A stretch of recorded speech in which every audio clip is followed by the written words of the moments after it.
Good morning. Welcome back to GM Philosophy in the Morning. I'm the GM Philosopher. Today we are delving into episode 4 of the Haunting at Ashburrow, which was my very first virtual game I ever ran. In this episode, things get really intense in the small town of Ashburrow as a demonic possession mystery begins to really lead to some interesting leads and perhaps diabolical revelations. If you are interested in running this adventure for your group, I have the hardcover, softcover, and ebooks available. Links are in the description. You can grab this and run it for your own group. Or if you join my Ko-Fi membership, link is also in the description, you can grab the ebook for no additional cost. Here at GM Philosophy, we're all about empowering game masters to run better games. And there's a reason why I put live gameplay up on my channel. It is so that I can kind of showcase my abilities. I want to showcase the kind of games I run, the kind of games I play. I have a lot of fun running games, and my players tell me that my games are great. And so hopefully this could give you some interesting feedback, maybe some interesting new inspiration as you watch these episodes. Maybe you think to yourself, hey, are there some tricks that the GM Philosopher is using that I could apply to my games? And so, boom, I'm just super pumped to share this with you. And the amazing players who played in this adventure with me, they were so incredible, and their role play was very deep. So it was really, really fun and an awesome game. And this session in particular was very intense. Before we jump right into the episode, I do want to let you know I have a free ebook I want to give you. It's called Mastering the Game, 10 Essential GM Tips and How to Take Them to the Next Level. This is my ebook, 7 pages, top 10 best GM tips that I have found in my 20 plus years of running games. I would love to give you this book. All you have to do is join my email list, and this book will come in the very first email. Link to that is in the description. Plus, if you sign up for my email newsletter, you get all kinds of news, tips, and awesome stuff about D&D and TTRPGs there. My hope is that you will take this book, read it, apply these 10 tips to your next game, and boom, you might find that this will increase the quality of your next game significantly. If you want to really master your game, this is the best place to start. The second place to start would be in my Discord community. We have a lot of community there. We do master classes, hangouts. We do all kinds of events in the Discord, so you're going to want to join there as well. Link to that is in the description. And without further ado, I will present to you episode 4 of The Haunting at Ashburrow. I hope you enjoy it. Let's dive into the story.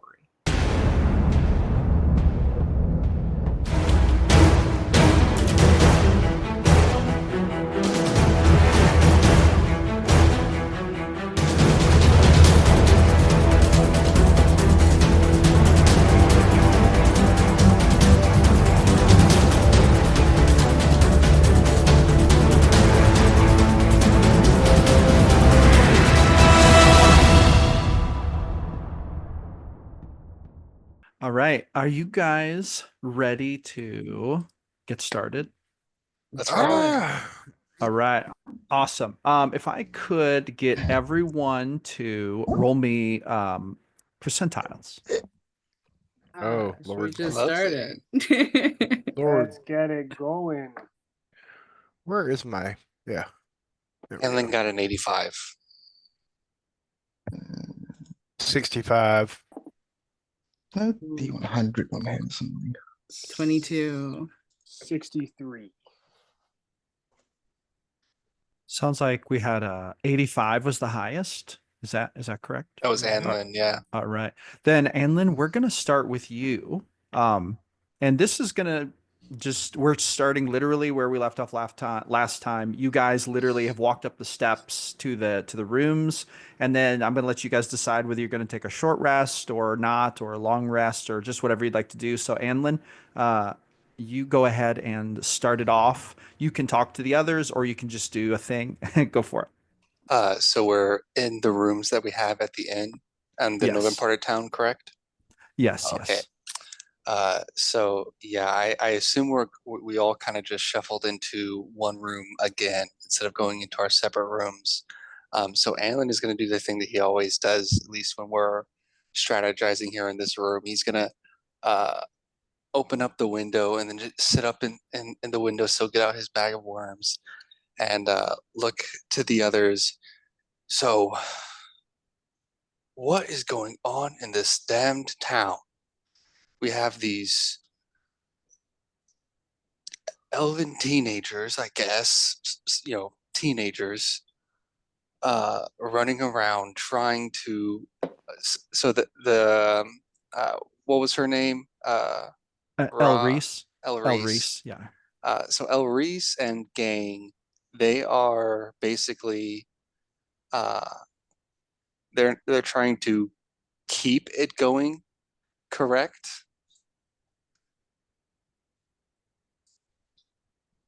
Is that an open question for all of us? I think Yes. I think If they're like if more all of so. you wanted to follow Anlin into the room, then yes, you would all hear him say this.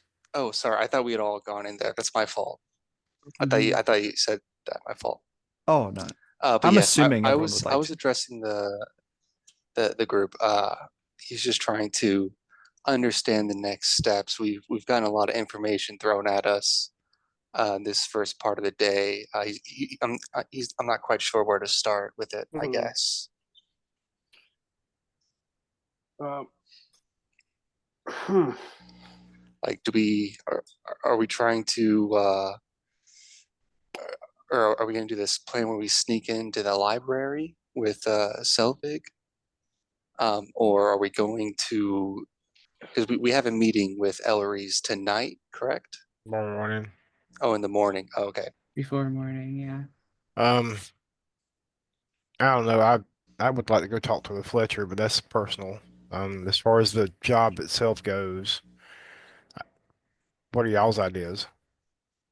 I mean, I think the best action is straightforward, and we go to the church and see what's really going on. I mean, So my only issue with just walking into the church is we walk in, we say, we think something's up, and they're going to say, no, there's nothing wrong here, not and then necessarily, my we're friend. just at We back to just square one. we just need to inquire about information. We don't necessarily need to be confrontational. Sometimes, and you know me, my friend, I love busting out diplomacy, but Yeah. sometimes a conversation is better than the blade. And I think if we're again, we've been here a very, very short time, and a lot has happened in this short time. It's almost like I feel like doing anything else would kind of be trying to make a dam with twigs over a flowing waterfall. I think we need to kind of figure out if we have our meeting in the morning with Elise, um, that I feel like we'll get crucial information on what we need there from the other side of things. I I just agree. I think we need to figure out the crucial information on both side of things. I think we've 'Cause already heard the church's opinion on it. That's another thing I was going to ask you. Like, what other information are we trying to glean from the church? it's almost like what they're not telling is what Yeah. I'd say. Now that we know that there's something on when we inquire. So, oh, froze up. What was that last bit? I'm sorry, you froze up. It's almost about what they're not telling us because it's about to be nightfall, and from what we're hearing, Gonna pop off. things are Mhm. gonna get dicey to say the least, my friend. Yes. Okay. So should we perhaps do a revised version of the library plan? Maybe, although it is the church, they might have some defenses against shapeshifted creatures or scrying or the like. But should we have maybe us go in, try and gather information, and then maybe Selvig as a fly, perhaps, uh, stay a little bit longer after us and be the literal fly on the wall? Could be interesting. I have a question for the DM actually. Yes, Where's yes. Peter's brother? What's Peter's brother doing? The Oh, last time you yes. saw him, he was down in the tavern. He had jumped up on the counter and fired a magic missile at one of the elves, and then he was threatening to shoot a fireball, but the situation got under control before he did that. And then he went outside after that, and you have not seen him again. Okay. Hmm.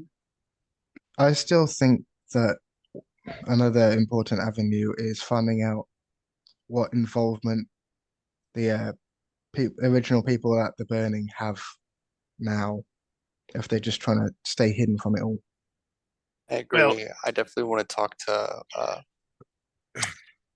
Gideon, the guy who hired us. That was who hired us, right? Gideon? Yeah, I feel like eventually we're Yes. going to end up talking to him, but it Mm. may not be talking. Gideon O'Neill. Well, we Mm. should probably definitely see our benefactor, considering he paid for all this. It makes sense for us to But have he's a also interview. Well, he he's said he also didn't gone want to through see great. us. He's gone through great pains to kind of state the fact that he would Dist- rather not see us. Yeah. Hmm. Yeah. I mean, how does our involvement benefit him? Well, if the ghost is after him, then us getting rid of the ghost benefits him. I hadn't even Mhm. considered that angle, to be honest. Hmm. Well, before you all decide to kill someone else for no reason, I think maybe I could meet with the priestess and use some of the favor that I earned protecting her to get into the library with consent instead of being sneaky about it. That would probably be the best plan. I agree. I never Eh, kill with no reason, I though. was going to say, we have not killed anyone with no reason, Shiori. I respect your spirituality, but what I do is all in self-defense of your lives. Well, we're not here to defend our lives, we're here to defend theirs. No, we're here to figure out what this ghost is going on, or what's going on with this ghost. They're, it's not that their lives are disposable. It's not what I'm getting at, but Well, they I were wasn't going clearly to kill hostile anyone. towards us. Selva just kind of walks over to Shiori and says, I wasn't going to kill anyone. I just wanted to scare him. Well, I'm pretty sure you did a good job at that. He'll live. For now. When the truth comes to light, and do we really want to intervene and save the church people's lives just because they've angered a spirit? I think it's going to be 50% of one and 50% of the other. Mm. I mean, So my thoughts are this. I don't know what the church hides from us. And I can clearly it's something, but these spirits are not just affecting the church. Apparently, children go missing. Apparently, elderly go missing. And if all said and done, we end up pitting the church, I still think it's safe to bear in mind that there's other people affected by this as well. We may be caught between a rock and a hard place. well, like you're saying, Uh, there is the possibility that a lot of the victims were innocent of anything, and the ghost just struck out to strike out.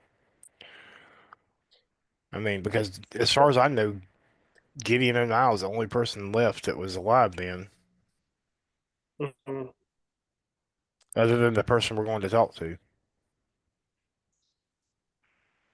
Indeed, my friend, indeed. Anywho, shall we take a nap and get Yes, on the road? please. Yeah. Been quite a day. That it has. And I'm sure One's cutting out. What? What was that, Delante? I said, and I'm sure it will be quite a night as well, my friend. Yes, the day is not over. That is for sure. So you guys want to take a short rest. A short rest would be 1 hour, which would put us at about, like, we'll say it's about 1:15-ish now. So that, or 12:15-ish, that would put you at about 1:15-ish. Does that sound about right to you guys? Works. All right, very good. Plenty very of good. day, plenty of day left. Is that everyone going to be in the same room? That is a good question, because you do have 4 rooms reserved, and right now the rooms are as follows. Shiori has reserved room 1, Delante room 2, Anlin room 3, and Peter Octavian room 4. Anlin, which room did you walk into when you came upstairs? I would have walked into the room that we had our last meeting in, which I believe was Delante's room. Okay, very good. So yeah, I would have just walked straight up, assuming that we were going to have a meeting. Sorry if we weren't, but Oh, no, that sounds fine. uh, So right now you guys are all in Delante's room. So you can decide if you'd like to go to different rooms. I mean, in this room there's actually only one bed, and these rooms are small enough that for all of you to sleep in here, it might be a little uncomfortable, even using the floor. Selvig is, after all, 7 foot tall. I'm gonna go to my room and just shut and lock the door behind me. Okay, okay. You're gonna go down there. Who else is going to a different room, and who's gonna stay? I'm gonna Anlin go would say, downstairs. Oh, Selvig, you're going downstairs. Okay. Yeah, I'll go down and have a few beers. Where is so Shiori's going to room 1, Selvig's going downstairs. How about you, Peter? What are you gonna do?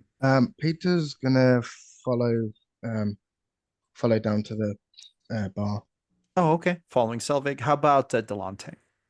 Delante is gonna stay in his room, and I welcome anyone to stay. I heard Anlin staying, and I think I'm just going to actually speak in Dwarvish, and just say, you know, my dwellings are yours, my friend.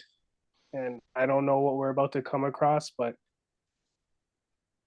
something in me is saying that we have to stay diligent, and we can't. Between the two of us, we can't let our tempers flare as much as they have been so far. that I do agree. But as long as we have each other's back and keep each other in check, I think we're going to figure this out, and everything's going to be all right. I, Anlin, what room are you gonna be in? I'm gonna stay with Delante. Oh, okay. So you guys are staying in there. Now, Shiori, you're the first one, it sounds like, out of the room. And when you come out, do you actually see that the one barmaid is coming up the stairs? And I'm gonna put a picture of this in the chat. And she's walking up the stairs, and she seems to have like a basket of towels.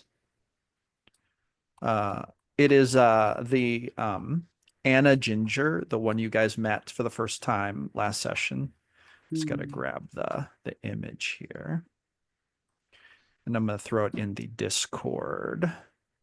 Just Do, do, do, do, do, do, do.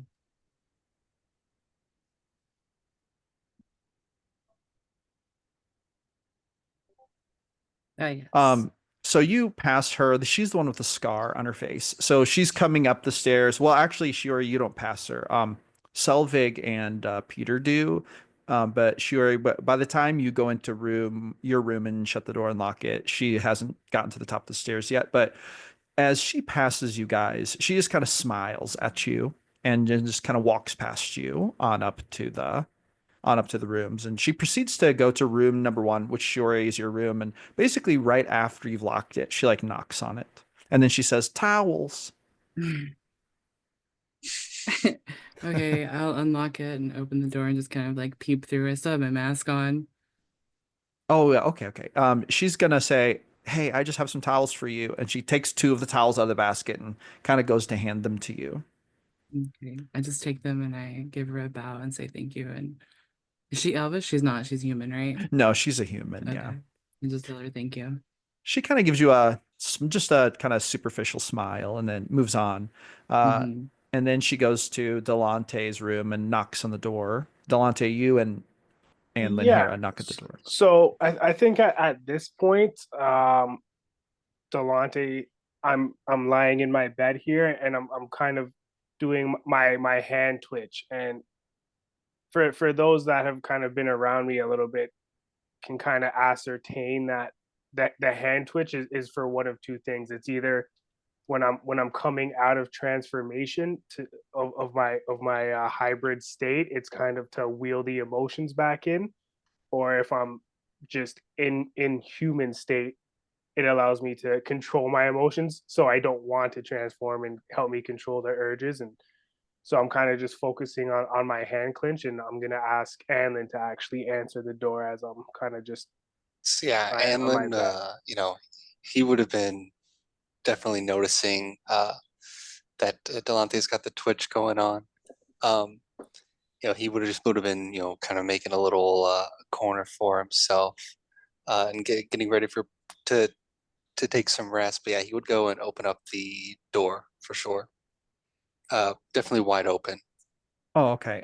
When you do, you see her and she kind of looks at you, and the minute she looks at you, she kind of goes from having like a neutral look on her face to kind of having like a what looks like kind of a different kind of face, a He's little controlling less. the urges, so that's why the dwarf is here.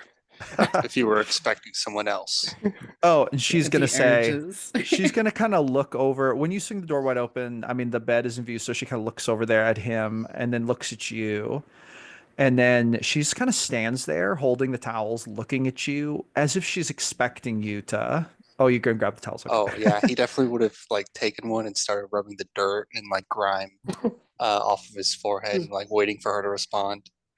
She's just gonna stand there while he does it, staring at him, and with a face that looks. There's a certain kind of look on her face. If you'd like to try to kind of ascertain it, you could roll an insight check. All right, yeah. So I would definitely be staring right at her as well, waiting for something to be going on. I guess Allgood might be staring up at her a little bit because I think he's a True. little I am shorter. very short, yes. Very stout, but just a little short. But anyway, I just got a let me 7. a 7. Okay. She looks a little grumpy, actually, is what she looks like. But she's just staring at you One and she doesn't second. say anything. Oh yeah, no problem. Um, Sorry. no, you're My fine. You're my fine. daughter's asleep over here. My cat started to lay down right next to her. I'm just gonna wake her up. But so she looks grumpy and she doesn't say anything. No, she just stands there for what grows into, if you allow it, an uncomfortable length of time, just standing there staring at you, almost like she's expecting something. So yeah, like he would have been like cleaning everything, and then by the time he like gets to his armpit, are you expecting? Do you need a tip? I don't know what's customary over here. She kind of glances over at Delante and then she leans into you and she's like, don't know what's customary. She kind of says with an expectant, kind of angry type of tone. She's like, you have some nerve. Oh, well, She's like, spit I'm it not out. What do you Elvish. want? She's like, just spit it out. What do you want? I wanted a towel, and you gave it to me. She's like, is it gold? Because if you want gold, I'm afraid you're going to be disappointed. I have no need for gold. The only thing I really desire is my feet in the soil. She's like, why are you playing games? She just like is saying these things to you. Are you just And saying random words? she's kind of whispering as if maybe so Delante doesn't hear, but Delante, you can try to hear if you want. You can roll a perception check to try Well, to. I mean, sure, why not? So, You yeah. just have to beat a 9 to hear because she's not whispering super effectively. Oh yeah, I got a 16. Okay, so you hear this. Yeah, so Anlin, I mean, he's not like getting intimidated, but he's getting very like, did I do something wrong? And he's very self-conscious of the fact that everyone in his life is much taller than he is. Oh. So like in his head, she's just like doing the LBJ, like towering over, and so like he's just like, no, I don't want anything from you, but I want you to stop getting angry with me and have a civilized conversation, and we can figure this out. I think And then she's like, and what exactly is it going to take to, and then she does air quotes, figure. Well, she does one-handed air quotes because she's holding towels and and what exactly is it going to take for us to figure it out? I feel like that's up to you. She like huffs, hands the basket to you, turns around and like storms off. All right, well, I'm gonna turn around and like with my foot kick the door closed behind me as I turn around. Delante, Delante. roll an insight check. yeah, insight, absolutely. To see if you notice anything that Allgood didn't notice. We got all the fresh towels we need, Delante. You do. You have like 8 fresh towels. I only got an 8. So. Oh, she just seemed very grumpy. You don't know why she was saying those things. That's peculiar. So yeah, I'm gonna ask Delante. Did Shiori, like, was she doing anything to show respect or anything? Because she was quite angry with me, and maybe Oh, did I miss something? no, I mean, you and me both know Shiori has a way with people. Sometimes me and you tend to fall short, my friend, but I nothing comes Pun across. intended. Sorry, That was I'm not there. um, I Brilliant. mean, nothing comes to mind as to. all right. Well, that really threw me for a loop. That I was not expecting, but Maybe it's worth a little gentle inquiry on our I don't part. know. Well, I never want to see her ever again. That made me so uncomfortable. He's gonna shake his head and go to go and open up his little bag of worms and be like, "You guys would never do something like that to me. You understand me. You know I can adventure well." of course, my friend. It's it must not be personal. There's a lot going on in the town, and you know, tensions seem to be high, even though it's some type of celebration. It's a You just, weird way to celebrate. yeah. I typically celebrate with a few tankards of mead, but Don't forget the L, my friend. oh yes, of course. Yes. We're Anyway, gonna jump to Peter and Selvig, who get down to the tavern. And when you guys get down there, what would you like to do? At this point, there are only a few patrons, sort of like eating their lunch. There's like one elf standing at the bar, and then you see, I'm gonna put the message in the chat. You see the barkeep, the owner, who you met. You met him last time. His name is Alaric.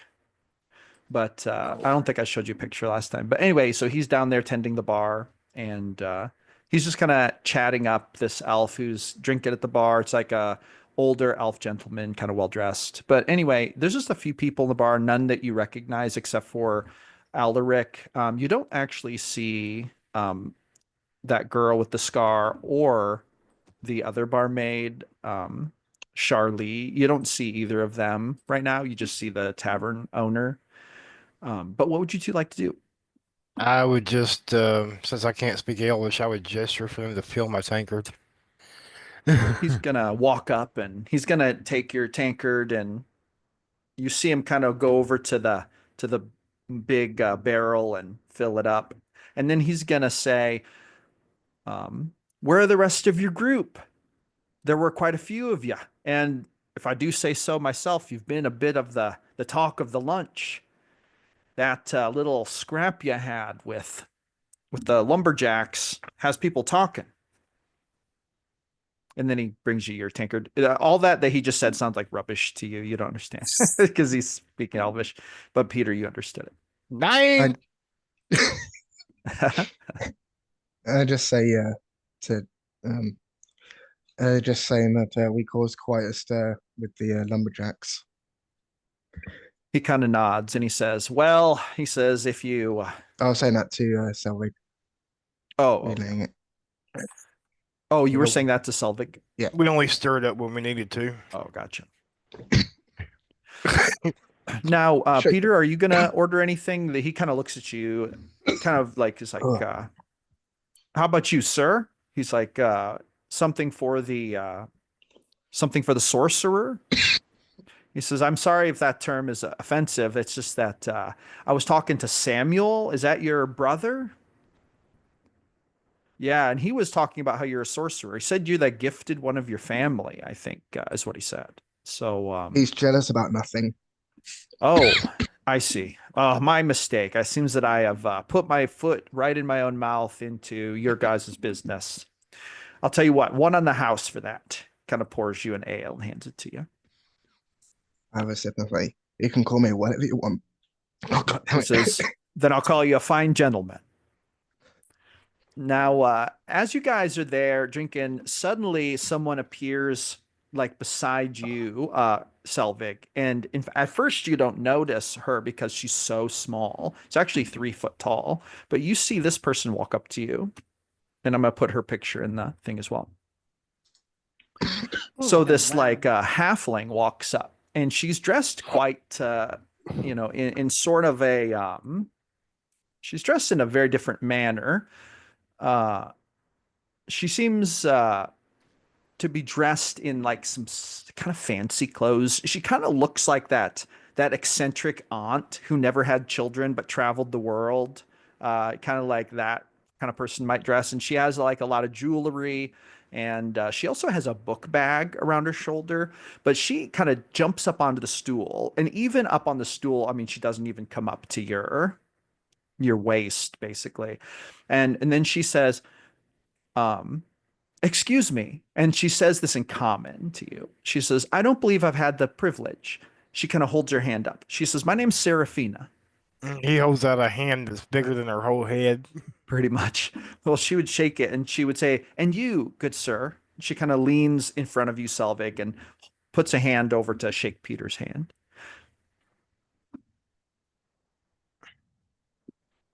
Shake it back. That's my buddy Peter. She would say, I have noticed that you are new in town, and I couldn't help but catch the rumors. Word is you are the team. You're the one sent from the guild to help the church. And she says, am I right? Or did I miss the mark on that one? He just Spot on. nods. Spot on. She's going to say, how is it going? She kind of Hey, asks do you with want to help? enthusiasm. She says, do I want to help? Oh, she says, gods, I don't know if I could help you, but I am a bit of a, let's say, a fascinated reader of the subject of the hauntings in Ashborough here. I've been here for quite a few years at this point. I have been around these hauntings a lot, and I'm a bit of an amateur writer. I consider myself a bit of a journalist, actually, if I'm being honest. And I am I'm deeply fascinated with the paranormal, but I'm really, really fascinated with this particular haunting because I believe that it is more specifically motivated than most that go on around here. Whether or not I can help you, she kind of shrugs her shoulders. Actually, I'm just a writer, and then I own the bookstore across the street. So I'm not sure if I could be a whole lot of help to you, but um, I would love to hear your thoughts, and I would love to hear what you've learned. And I can't help it. I'm just so curious if you have any theories that are like new. Everyone's been bouncing around the same theories for years around here. And then she What orders a drink. what theories have you heard? I mean, we've She's got a like, couple. well, she's like, witch burning gone wrong. Young girl falsely accused of consorting with demons and is now haunting the people who put her to death. She says, this is the primary story. Wouldn't be the first time someone was persecuted. She says, of that you are correct. A new challenger has arrived. Yes. We've got someone filling in for Anlin. Oh, Oh, that's amazing. cast cuteness. Oh, yeah. I mean, at this point, we're not too sure, but it could go anyway. Mm. She's going to Well- lean over and look at you, Peter, and say, did I hear that you were a spellcaster? Yeah, very special one. She says, I don't, well, she laughs and she's like, I don't know if I've heard that in particular. She says, I spent a few years in Amaranthine, which now, Peter, you would know. Amaranthine is like a city on the coast of the continent of Elissoria, and is considered to be like the magic capital of the world, like the biggest magic college of all time is in Amaranthine. So she kind of says, I spent some time there, and I have a great respect for those who practice the arcane arts. And I was a little curious as to your background and maybe I don't know if you've studied anywhere abroad or if you haven't. And she's like, I'm just so infinitely curious about all of you and about what you're doing here. But she's like, I guess first I would ask you about that. Have you studied abroad? Are you, native to this area? Like, please tell me. She just like looks at you with big, like, expectant eyes. Well, sorry, I didn't catch your name. She says, Serafina Eldentwine. She holds out her hand. She's a halfling, obviously. She's like 3 foot tall. Well, Serafina, not very interesting, I'm afraid, but I spent most of my time at home and I was homeschooled by my great wizard parents, so there's not much interesting about me, I'm afraid. Just She says, homeschooled by your wizard parents? Not yeah. interesting? That's super interesting. Well, if you find that interesting, maybe you should go to my hometown. There's plenty of them. She kind of laughs a little bit. She's like, what is your hometown, Peter? Good point. Good question, mate. If you don't know, that's okay. You can just Yeah. say blah blah blah blah. I Blah, don't blah, know. blah. Yeah, this town that you've never heard of. It's very small, but yeah, my family's always been wizards, so Uh, she is going to she's going to say, well, I've never heard of that town, actually. But then again, I don't know a whole lot about Thyrendor, and I haven't traveled it like very much. However, she kind of leans in and she says, "There is something I wanted to tell you about the haunting, if you have a moment. Since you're the yeah. team, since it's confirmed that you're the team who was sent to investigate it. Um, now here, please give me just like 1 or 2 minutes to find my notes here real quick. I have to find my notes. Make sure I get this right. GM needs a second. I'll be Absolutely.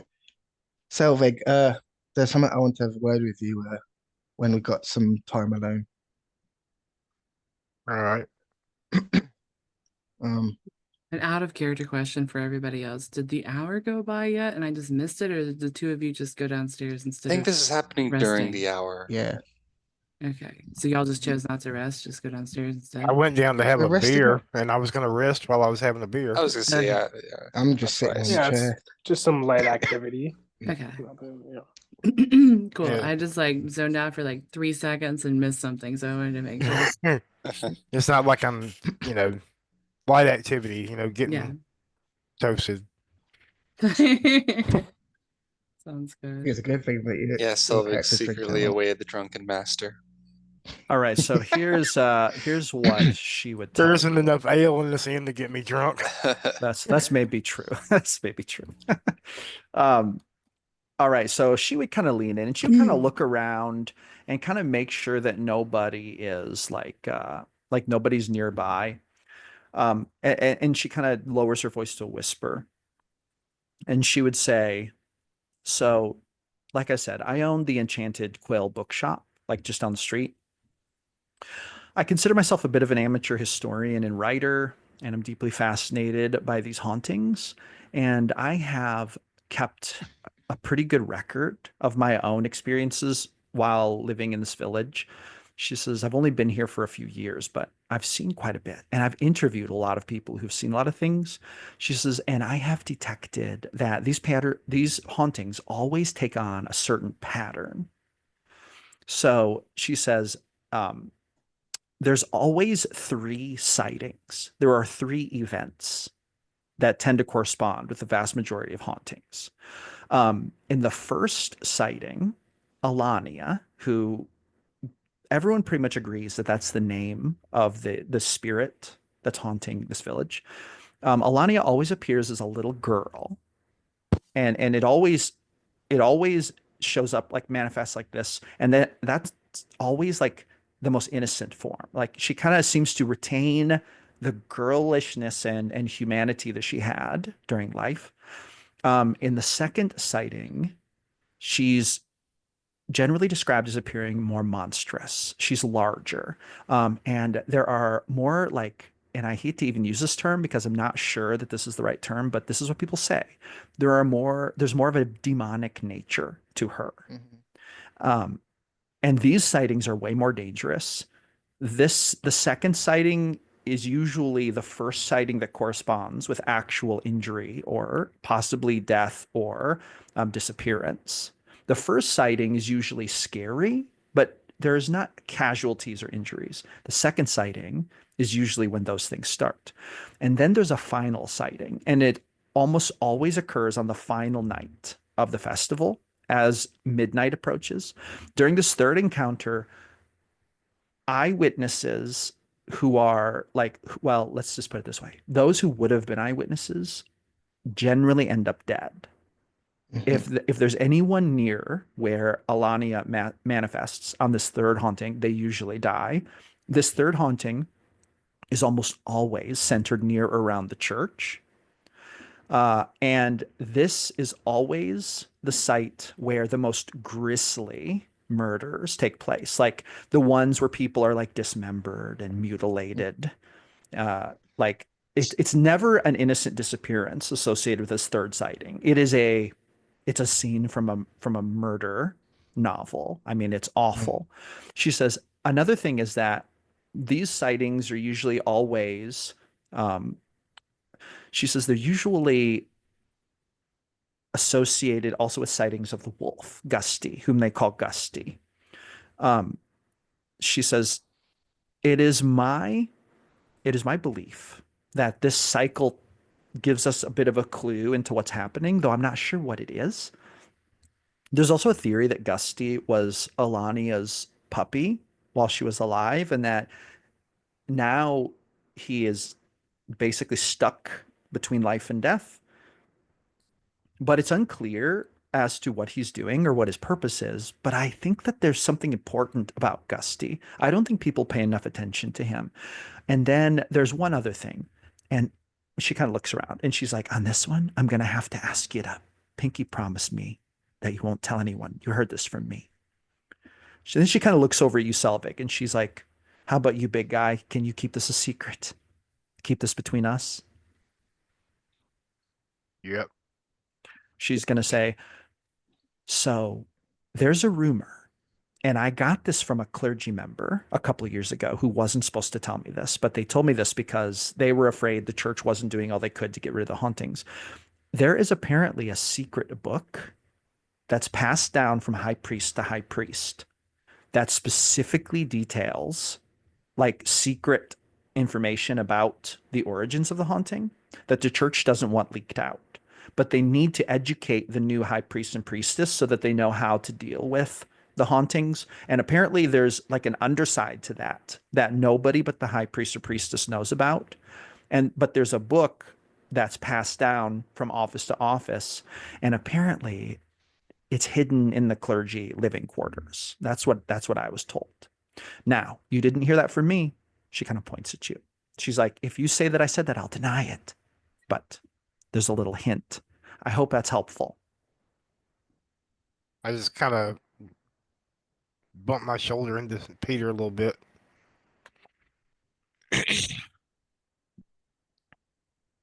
Uh, well, your secret's safe with us. She kind of kind of like sarcastically gives her head a little Can I wipe buy and you a say, whiskey? she's going to say, oh, it's too early in the day for that. She's like, I'm actually getting ready to go have some tea. I just happened by here and I heard y'all were staying here. So I figured I'd stop in to see if you were here. She kind of finishes the little drink she was drinking and then she jumps down off the stool. So she's now about as tall as Selvig's knees. And she would say, I better head out. But she says, if you want to talk more or you want to introduce me to the rest of your crew, or if you need any help, if there's anything I can do to help you, please feel free to stop by the bookstore. If you see the signs open, I'm there. Great, And thank All you. right. she Thank you. just kind of turns around and walks out. And then you hear the owner of the tavern kind of call out, "See you later, Serafina." And she's like, "Later." And then she just like walks out the front door. She kind of walks with a lot of attitude, like just struts on out of the place. She's and I didn't mention this before, but she looked like an older halfling, maybe 50, 60 years old. Had a little gray hair, like in her hair, kind of pulled back, like an eccentric auntie type. I know the type.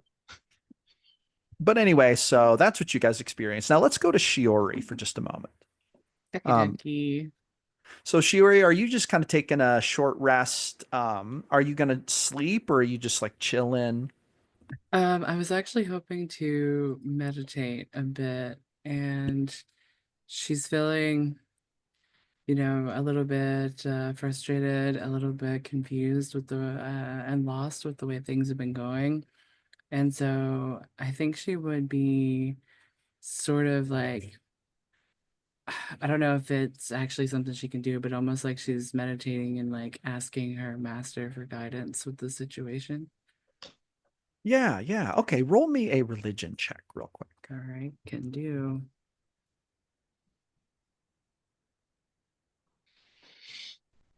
And that is a large number. uh,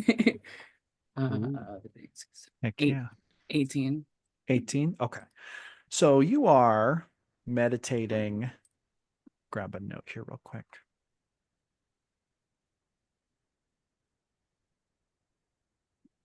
As you're meditating, obviously you're thinking about your master, thinking about the order. Um, and you are perhaps thinking about things your master has said, maybe reciting some meditations, that kind of thing. And your character does enter a sort of subconscious trance, which is not uncommon at all. Are you still wearing your mask? Indeed. As you are, sitting there wearing your mask, you feel the energies sort of getting pulled into you. And this is not an uncommon experience. When your character has a successful meditation and wears the mask, this tends to happen. And you can almost like viscerally feel the energies getting pulled into you. Your master used to describe this as, the energy that flows around us holds answers and truths about our situations that we don't readily see. And he and you would meditate for many hours practicing this, basically trying to see what cannot be seen or detect what isn't detectable at surface level. Now, one question comes to your mind as you are meditating, and it seems to be in the form of your master's voice. You know that it's not necessarily him speaking to you. It's more like um, his essence that lives in your subconscious memory that's speaking to you. But it is a somewhat magical phenomenon based on the practices of the practices of your order. And he asks you one question. He asks you, what is it that you are truly seeking? What is the first question that must be answered?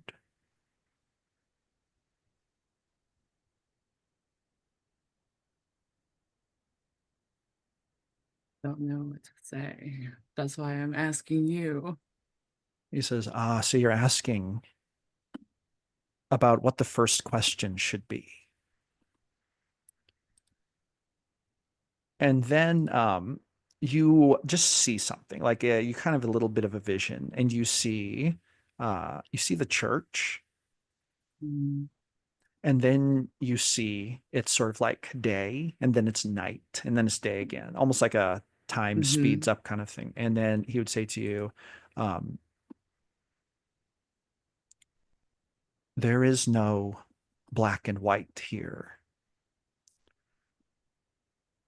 And then you would see a little vision of Gusty, the ghostly wolf, and he would say, everyone has a different belief. He seems to, when he says everyone has a different belief, he seems to be indicating about the hauntings, like about the hauntings. And then you would see in your mind eye this, like this manor. And your character actually might have actually passed by this on your way to the Inn and Tavern. Let me double check real quick. There's a question of whether you recognize this or not. I have to double check.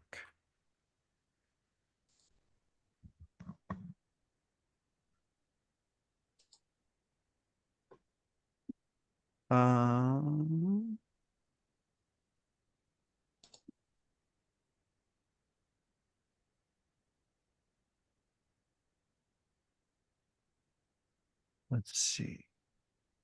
Oh, no, you see a vision of a manor, and it looks like the aesthetic of Ashburrow, but it does not look like a building you've seen. It's possible that it's a building you haven't seen yet, or it's possible that it's a scene from the past or something, but I can give you a slight description of it. Give me one moment to find this.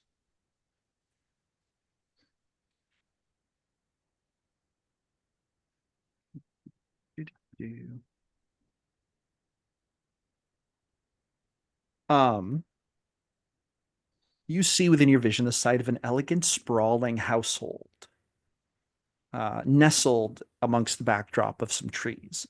The house style is a harmonious blend of ancient stonework and finely crafted timber, exuding an air of wealth and timelessness. Ivy climbs gracefully along the stone walls, interspaced with meticulously maintained flower beds that add bursts of color to the otherwise stately look of the place. Large arched windows are adorned with stained glass panes depicting scenes that seem to be historical, reflecting light in intricate patterns across the garden. And there's a wrought iron gate kind of surrounding the manor. And there's a big, like what seems to be a family crest on the gate, a silver oak intertwined with ivy, though you have not seen this symbol before. But you see this in your mind's eye, this manor. And then your master would say to you, the truth is, all must come to light before you will know. And you feel like there was a set of like clues in that vision. You feel that when your master showed you the church and then showed you Gusty and then showed you this manor, it seems to represent 3 different points of view. Almost. But anyway, so he sure loves being cryptic. That is somewhat cryptic, and it's possible that there's more to it than that. But to give your religion check, to give it the benefit of the doubt, and since you are experienced at receiving these kinds of like subconscious, these types of subconscious, let's say prompts, based on your practice, it does seem that there is something to the fact that you were shown these things. Oh yeah. And then he would also go on to say, let me see if he would say, roll me one more religion check. Okay. Just to see if you can pick up on anything else. 14. 14. Okay. And then you can feel that your meditation is nearing an end. You're not sure how long you've been in it, but then there's a you get like a jolt of warning, and then you see a strange sight that actually kind of surprises you. You see a wheelchair. And you see an old figure sitting in this wheelchair with long, bony fingers. And you kind of see you can see the neck of the person. And the person's wearing a veil, actually. But you can see the neck, and you can see that the skin is stretched tight, like almost like they're just skin and bones, like a bag of bones. And they're just sitting in this wheelchair in a very odd way, just on the grass in like what looks like a dark forest. And then you'll hear a voice say, "Remember, not everyone seeks an outcome of good." Mm, Anyway, and then your meditation ends, okay. and you would emerge from it at about the 1 hour mark, feeling refreshed, as if you've had a Oh, short rest. okay, cool. I was gonna say I'm probably in a little bit of a cold sweat because that was pretty intense. You But you yes, you rested. probably are. You probably are. You probably are in a bit of a cold sweat, but it did count as resting. Cool. Cool. Awesome. Okay. Yeah. I think I'm gonna like gather my thoughts and my things and pop my head out to see where everybody else is. All right. Now, as you're doing that, Anlin and um, Delante, about an hour later, you guys would feel very refreshed. Yeah. Is there anything else you guys want to do before you head out of your room? I Nope. mean, it's like, yeah, as we pick up, I guess it's just kind of like I'm talking to Adeline, and I'm like, and then I said, "That's not a lock, that's my foot." Oh, Delante. As you guys are coming out of your room, you see Shiori coming out of her room. Oh, Oh, Shiori, how Shiori. are you, darling? Sleep well? Didn't sleep, meditated. Come inside. Oh, I like beckon both of them to come into their room. I rush inside. Follow. Where are the others? You hear the others talking down at the tavern. Shit. We need I them can in go here get too. for them. Yeah, go get them, please. Yeah, and then we'll go down, and he's not gonna go all the way down. He's gonna like go halfway down the banister, and then kind of like stick his head down and yell for Peter and Selvig. Shiori wants us up in the room. Get up Jesus. here. Oh, I should have said. Should have just went for myself. You guys hear him. What are you gonna do? Selvig pounds his pint and finishes pint and puts it down on the Pound bar. one for me, Selvig. Oh, It just lumbers across the room like, okay. all right. And your mind, the rest of mine. So y'all come back up with me? Yes, ma'am. All right, cool. After everybody's in the room, I'm gonna shut the door and just like have everyone like gather around and so during my break, I did some meditation and asked for guidance on the situation. And it's some dope monk shit. Don't make me explain. But basically, I got a vision and I seen this mansion, this manor that we haven't seen before. I'm going to explain to them the details that you told me that they look like. And then also this old withered person in a wheelchair in the forest looking evil. Uh, so yeah, there's some seriously weird vibes going on, and maybe 3 points of view we should see about checking into. Maybe we should visit this house. And I don't know about the old person, but maybe that's Gideon. I was about to say that's. I Do we think? share. Go Sorry. for it. No, I would share what we learned from the halfling girl lady. I'm intrigued. Yeah, yes, she we should says there's a definitely. secret book. We should definitely go talk to this Seraphina, and we might need to do the Selvig sneak. After all, the good old Selvig sneak. Everyone knows it works all the time. The only thing I'd say about Seraphina is she's a bit of a news gatherer and spreader, so you might want to watch what you say around her. She likes to gossip. You're saying, She helped us doesn't mean she won't help other people in the course of or just help interesting herself. stuff. Yeah, or help herself. I'm just glad I'm not the shortest one in this town, though. Not by much. I thought you were proud of being the shortest. Well, it's always nice not to be the the last on every list. Do you want to Fair. trade? You can bump your head on the ceiling like I do. No, I'm quite happy with where I'm at. It works. Stick to bumping your head on kneecaps. Yes. It fits you. Okay, so Fiore, has any of you seen this manor that I described while we were around town? You don't can think all so. roll an intelligence check to see. Oh, just a flat intelligence. One thing I'm good at. Yeah, it'd be basically like you trying to recall in your memory if you've seen anything like what Shiori is describing. 19. 16. 14. Wow. Or Not So, smart.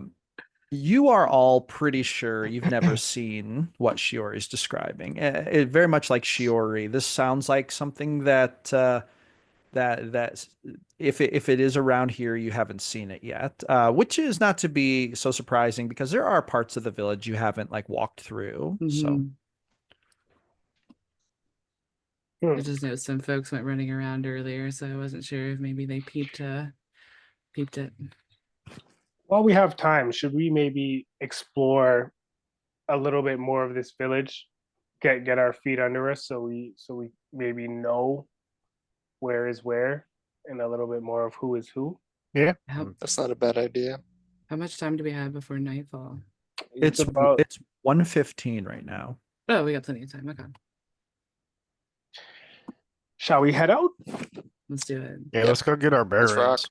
bearings. As the party's leaving, Delante kind of just leans over and whispers to Shiori, and he's like, "I'm a little disgruntled. I thought your visions were always about me, darling." And he just walks off quickly.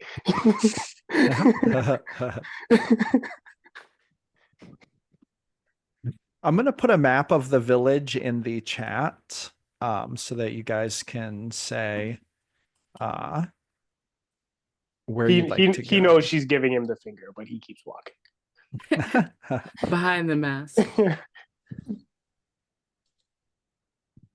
So, so there's the map of the village. If you guys want to, basically just tell me where you'd like to go or anything like that. And Are we- 20 was the inn, correct? Yes, 20 Yes. is the inn and tavern. What's 17? 17 is so when you kind of look, well, actually, unless you walk over there, you wouldn't Sure. know Redway. Yeah, because you guys are at the inn Uh-huh. and tavern and you haven't seen that part of the village yet. So right now that's an unknown. Okay. Anlin would suggest, I mean, we can either cut the town like we can pick one side and then go clockwise, counterclockwise, and just kind of take a stroll. And if anything catches our eye, we can inquire further, you know? Agreed. Shall we Sounds good. head to the left and just see how it goes Yep. from there? Yes, let's start in the west. Before we go, or at least before I do, is the bartender still over there? Yes, right now the only person tending bar is the guy, the Okay. Alaric. Okay, I want to go up to him and ask him if he's seen a place that looks like the manor with the wrought iron fence and the stained glass windows. So as you're talking to him, he's like wiping out a cup, and he's like, "Oh yeah, you're talking about Gideon O'Neill's place. That's down on the southwest side." Yes. He says, "Couldn't mistake it. The finest house in the village. Of course, he's probably the richest elf in the village." And where did you say it was? He says it's down on the southwest side, and he kind of describes it as building number 11 is Gideon O'Neill's home. Shoot, Okay. I thought I had guessed it. Thank you very much. He's like, no problem. Yeah. Has anyone seen Gideon in a while? Oh, he doesn't really come out of his home. Boy, he hasn't been in the tavern in years. Okay. Really, it's Damien who sees him. Damien sees him almost daily. Damien Damien. from the church. Yes, Mhm. he's the only one allowed to administer prayers. He takes him his medicine. He reads the scriptures to him. Damien is really the only one with the blessing to visit Mr. O'Neill in his quarters. This is what I hear anyway. Okay. I've heard this from a couple different people. So I figure that if you wish to learn more about Gideon, Damien would be your man, which I believe he's your contact. So that works out really well. Yeah, thanks. Cool. Is there anyone in the town that you know of that like is in a wheelchair? A wheelchair? Oh, no. Gosh, not that I can think of. No, ma'am, I'm sorry. I'm afraid I Okay. don't know anyone like that. And I figure I would, at least if they ever have a drink, I would know. Okay. Well, I really appreciate your time and your hospitality. Ah, yes, no problem. And I'm gonna toss him one of my very few remaining gold pieces and head out and catch up with the group. And he's gonna, as you guys are kind of leaving, he's gonna look at you, Delante, and he's like, "Oh, you, sir. I'm sorry, I have something for you." And he reaches under the counter and he says, "Compliments of Charlie. She went on break, but she said to give you this on your way out if she missed you." And he picks up a rose with a little white ribbon on it, hands it to you. Oh, He As kind of winks at you. Then he goes back to washing his dish. thank you, my lad. And he as I'll put it in my sorry, pack. as And he like kind of finishes that and goes back to washing his dish, and then it's gonna kind of take a second to think, and he's gonna turn back around and go up to Alaric and uh, what was the chick's name with the scar on her face again? Anna. Anna Anna. Ginger. Yes, he's gonna be like, Anna, what is her deal? Oh, he says, Anna is she's a friendly lass. Met her several years ago. Are you visibly shaking your head? Oh yeah. He's gonna be like, uh-oh. He says, did you and her have a tussle? Well, no, she was trying to get me to tussle. I tell you what. He kind of raises his eyes. He's like, was she coming on to you in an uncomfortable No, no, manner, no, no. sir? Well, I was quite uncomfortable, but not in that manner. It just seemed Oh, like she was so grumpy. I mean, someone really bit her in the toe. I oh, don't quite okay. Whew. understand what had happened. He's like, you scared me for a moment. He says, I don't No, tolerate any no, of that no. nonsense in This is my not an establishment. HR problem. You need not worry. Oh, okay, okay. He's going to say no. He says, she used to live up in the northern cities. Came upon hard times, sent me a message, asked for a job, and of course I gave her one. We had met at sort of like I don't know how you describe it, like a bartenders conference I went to in one of the cities one year. She was working it, and we hit it off. And she's very helpful to me. But when she hit me up for a job, telling me she had fallen on hard times, I said, "Oh, of course." Showed up. Uh, he kind of points at his cheek, and he's like, "She had a scar that she didn't have before, and she wasn't interested in telling me anymore. And I've been hands off with it. I have a feeling that she's, let's just say, keeping a low profile for some reason. Aside from that, I'm afraid I don't know what to tell you. Other than that, she always shows up for her shift and always does her work very well." okay, so based on I'm clearly standing beside Anlin as we're talking to the bartender. So based on kind of what I've ascertained, can I do an insight check maybe to put two and two together and say like, so she must have maybe had in some type of unpleasant encounter with some dwarves over money or something like that. Maybe Yeah, for sure. Go ahead and roll c- an insight check on that. connect some dots here, perhaps. Yeah. So while he does that, um, so Anlin grew up in Velara, uh, to the east, I do believe, in the Yes. map. Natural one. Oh, and that one. And he, you know, his family had to run whenever I believe they're called the Dragon Bloods or something like that, correct? Yeah, yeah. Invaded? Or in the D&D terms, it'd be Dragonborn. But Oh, yeah, gotcha. yeah. Okay. Mhm.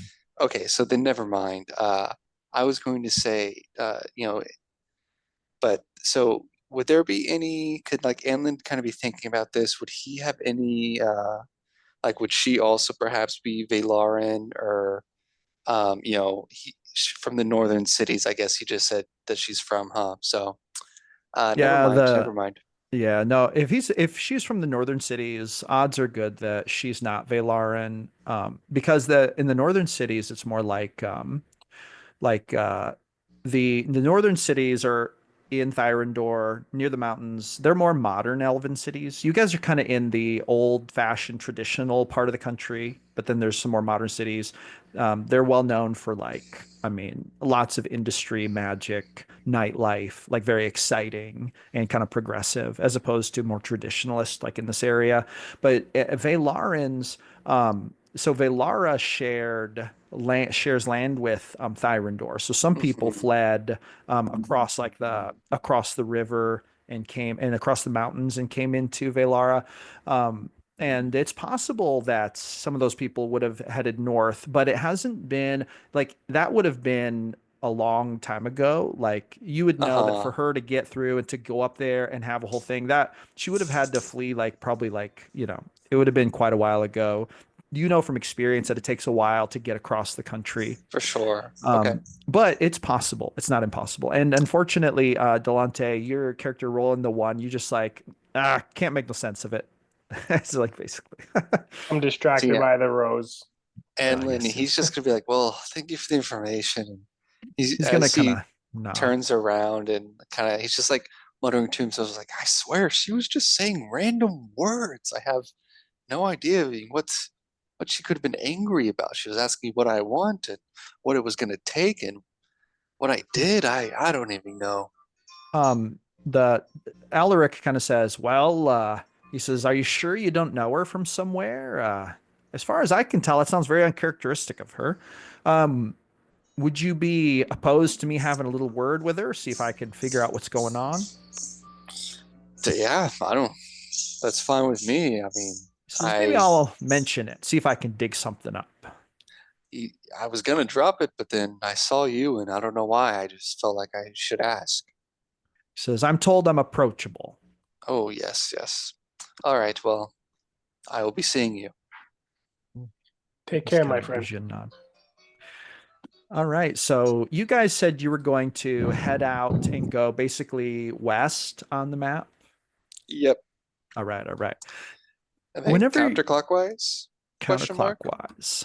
That would be correct. That'd be correct. Now, as you guys walk outside, you kind of walk out the front door and immediately you hear Samuel's voice. He's like talking to a couple people outside on the patio. He's out there smoking we've got a little pipe. And then he would say, and then I told him, Peter, just because you're a sorcerer, it doesn't mean that you can just do whatever you want. And then the two elves kind of like laugh, and then he laughs. He's speaking in Elvish. And then he kind of turns and he's like, oh, speaking of the devil, it's my little brother. Kind of walks up to you, gives you a big hug. He seems rather intoxicated. And he's like, my brother. He says, where are we going? Where are we off to? Well, in your state, nowhere. You know that stuff's bad for you, right? He says, ah, well, none of us live forever, right? He says, Yes, besides, unless I'm going to have a good time while I'm here. yeah, He you do says, that. I'm on vacation with my brother. Anyway, Vacation. This isn't vacation.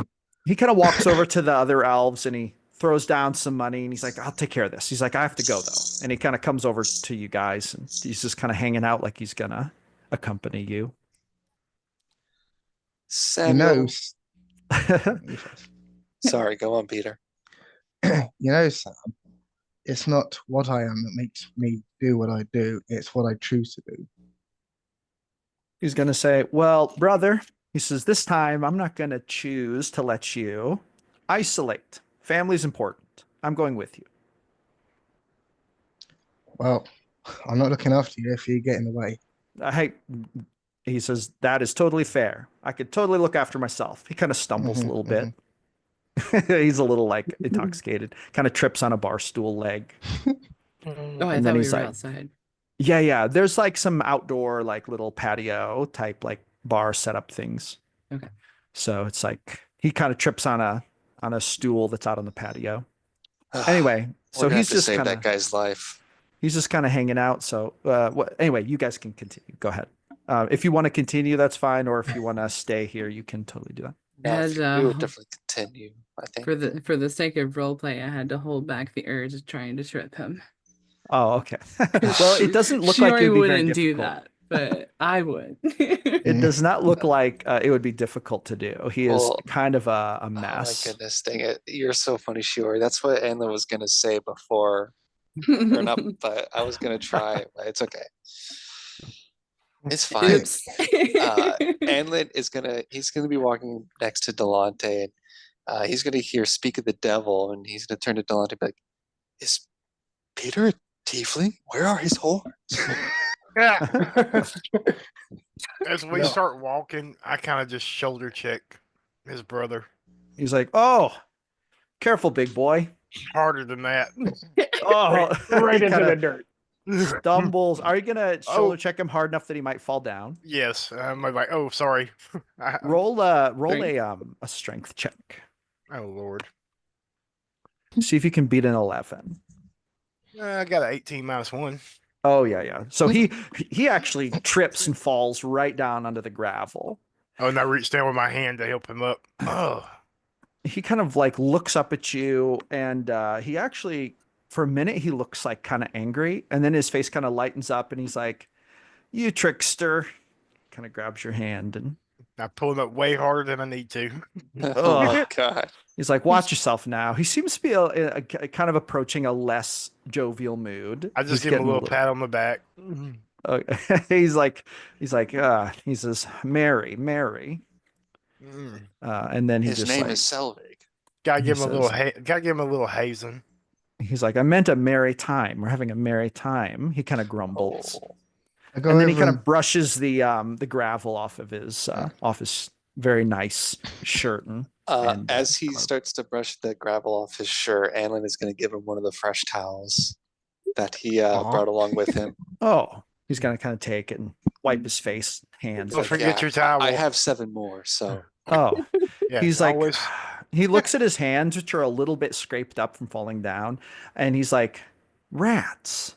And you guys get the sense that Samuel doesn't usually get his hands very dirty. Like he seems to not like Makes dirt sense, very yeah. much. Yeah. Samuel, those there's elves- nothing better than getting your hands and feet into the dirt and getting it just scrunching them. Is that No what you're better gonna? feeling. Is that what you're gonna say to Samuel? Oh yeah, that's what I Oh. was saying to Samuel. Spoken like a true farmer. Here's your towel back. Kind of hands you your towel. There's no better feeling than the mud between your toes. Shiori is literally barefoot, so Oh nice. Are the S- elves Samuel's still like, he's like, brother, you're traveling with the right pack of ferals here. Ferals. He Elves kinda who Oh, says I it- thought you called me a barrel at He, first. I was like, oh he my says it in like a goodness. joking way, but Mm. some of you detect that he's actually growing a little Yeah. bit irritated. Are Anyway, the so now, elves still go ahead. nearby? No, they pretty much just like Oh. took the money that Samuel gave them and then went inside to pay their tab. And now there are some people kind of walking up and down the street, but for the most part, the street is kind of calm. Now, building number 19, which is the first building you'd come to if you're doing a counterclockwise circle, you realize that that is called the Archer's Nook.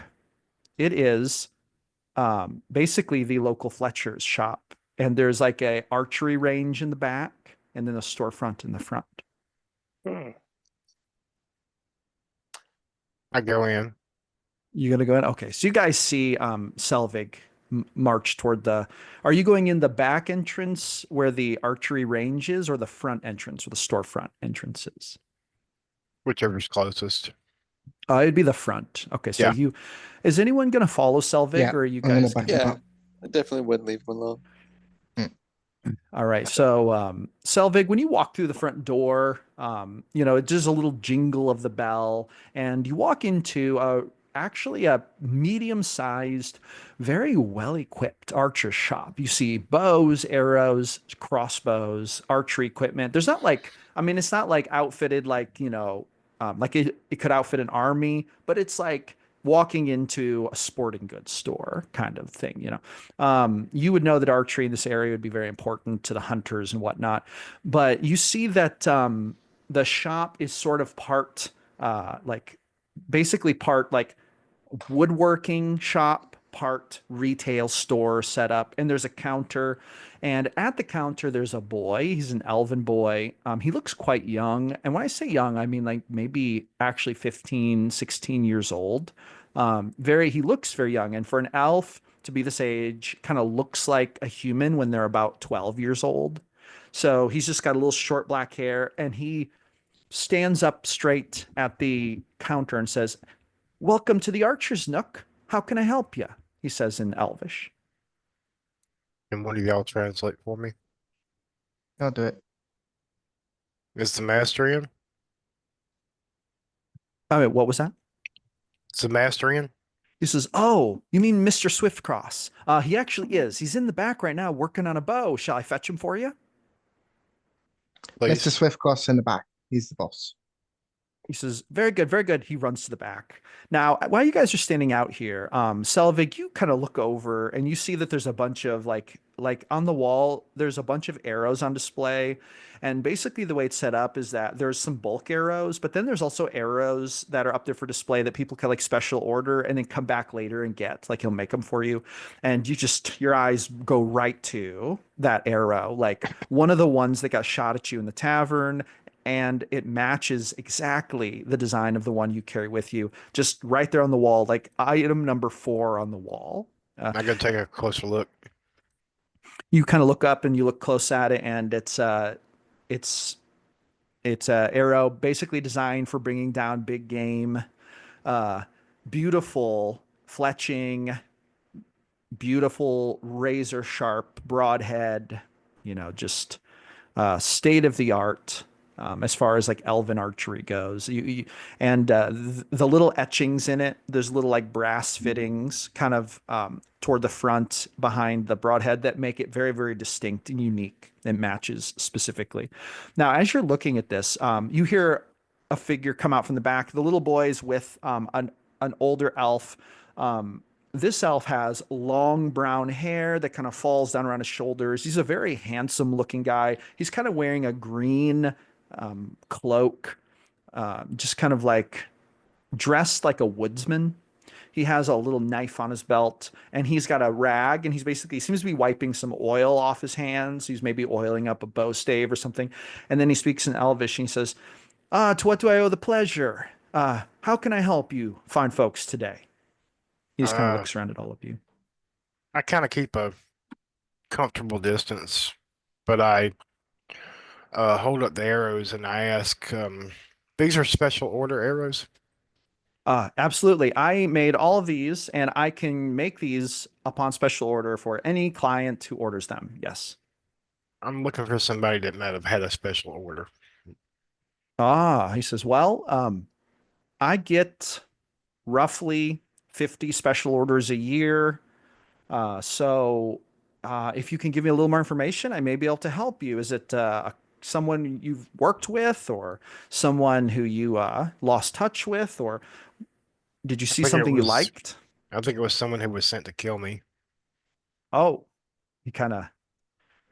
Who's translating right now for? Is it Peter? Are you still translating for him? Yeah. So he kind of stops for a minute. He's like, "Oh my goodness, that's complicated. You're not from Ashburrow, I take it. I've never seen any of you before." I take it out of my pack and show him the arrow. I found this in my best friend's chest. Your best friend. People came to Oh. my mountain and attacked us. And I've been hunting for him ever since. So everyone roll an insight check real quick. Me too? Yeah, you go ahead. Yeah. What's my bonus? 8. Poor Peter. 20. Oh, 20? Okay. Insight's wisdom, right? Yes, yes. 24 for me. Oh, wow. I got a +5 to insight, so Nice. How about you, Delante? Did you roll your insight check? Yeah, I just got a 5. Oh, okay, okay. So, Peter and Delante, I mean, just whatever. But when he puts this arrow when he put it on the counter, he kind of looks at it and you tell him, he kind of like, there's a moment of silence. And Selvig and Shiori, both of you notice that he seems to be like, he's kind of paused. And there's like this kind of uncomfortable silence in the room after Selvig kind of shares the story. And then the archer says, about when would this have taken place? Like how long ago? About a year.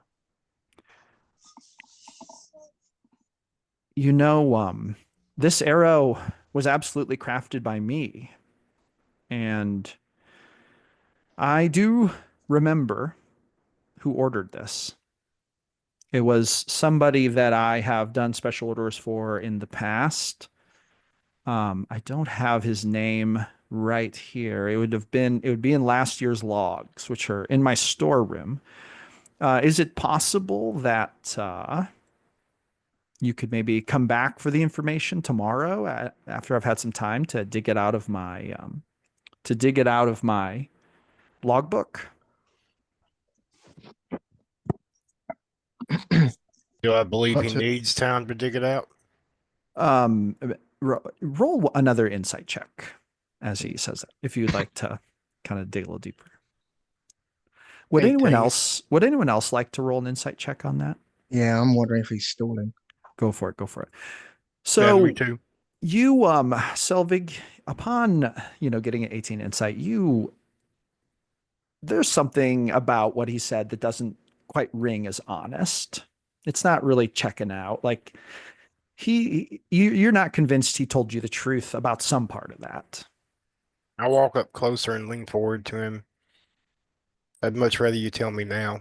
Let's go back in there and look at these logs. He's gonna kind of, actually, would you say that you're trying to intimidate him? Would an Yes. intimidate check be? Okay, go ahead and roll an intimidate check. So you guys notice that the energy in the room turns quite tense as this elf and this druid kind of. 7. What did I Seven. miss? I'm sorry. You're Absolutely talking terrible. to the Fletcher. Oh, okay. You're at the Archer's Nook, building 19. And you're inside. Yes. So Gotcha. he's going to kind of stand up straight and kind of look up at you. And you all see that he kind of puts a hand on his knife on his belt and he kind of says, "Friend, I'm afraid I don't have time right now." And he just kind of looks you in the eye. And you see when he looks you in the eye, he has a pretty sturdy constitution. Like he looks like a pretty a fellow who doesn't seem to be afraid of a confrontation. Let's put it that way. But all of you see this, but it's almost like Selvig and this elf, Mr. Swiftcross. It's almost like the two of them are having like a stare down right here in the front of the store. So what would you guys like to do now? I'm gonna walk up to Selvig and just be like, "Hey, stay calm, buddy. Like, we can figure this out. Let's not cause another, fight." Selvig, you are you have no doubt that he's hiding something. He just he does not want to go back there and look up that for you, or there's something going on. There's something like he's not telling you something. Sorry. As a salesman, what is done with the product you provide is not your business. But this man's lost a great friend because of something you sold someone. Now, if it's so difficult just to tell you who bought it, then maybe you should rethink that knife. Okay. Now, Peter, would you say that this could possibly fall under the realm of persuasion or possibly intimidation, one of the two? Persuasion, I think. Okay, make a persuasion check. Not very good. Oh, wait, yes, I am. 23. And he's going to say, so you kind of, your words kind of resonate and he seems to, drop his hands down and he seems to get a little less tense. And he's like, "Of course." He says, you're right. My apologies to your friend.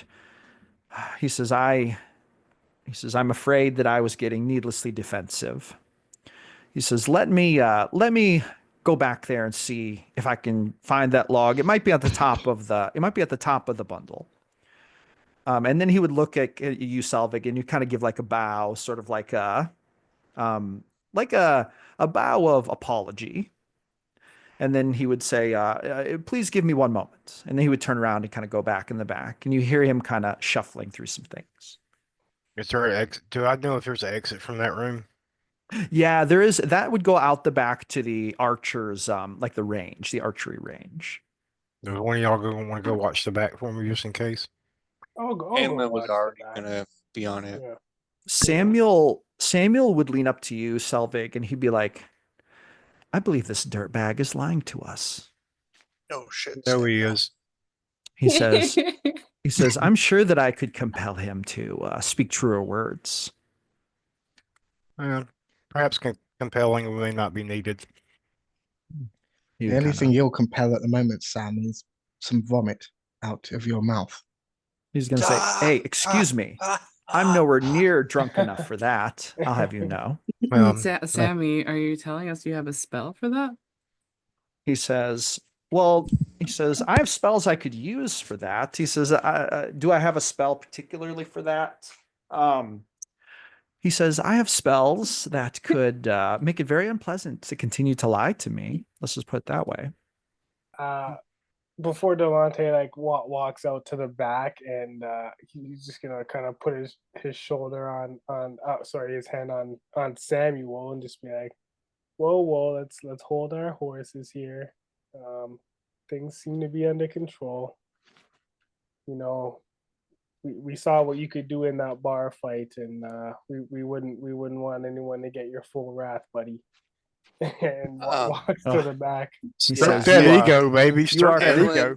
You're Anlin correct is trying about that. to look like out the back towards the archery range, perhaps like out a window, maybe. So that when possible?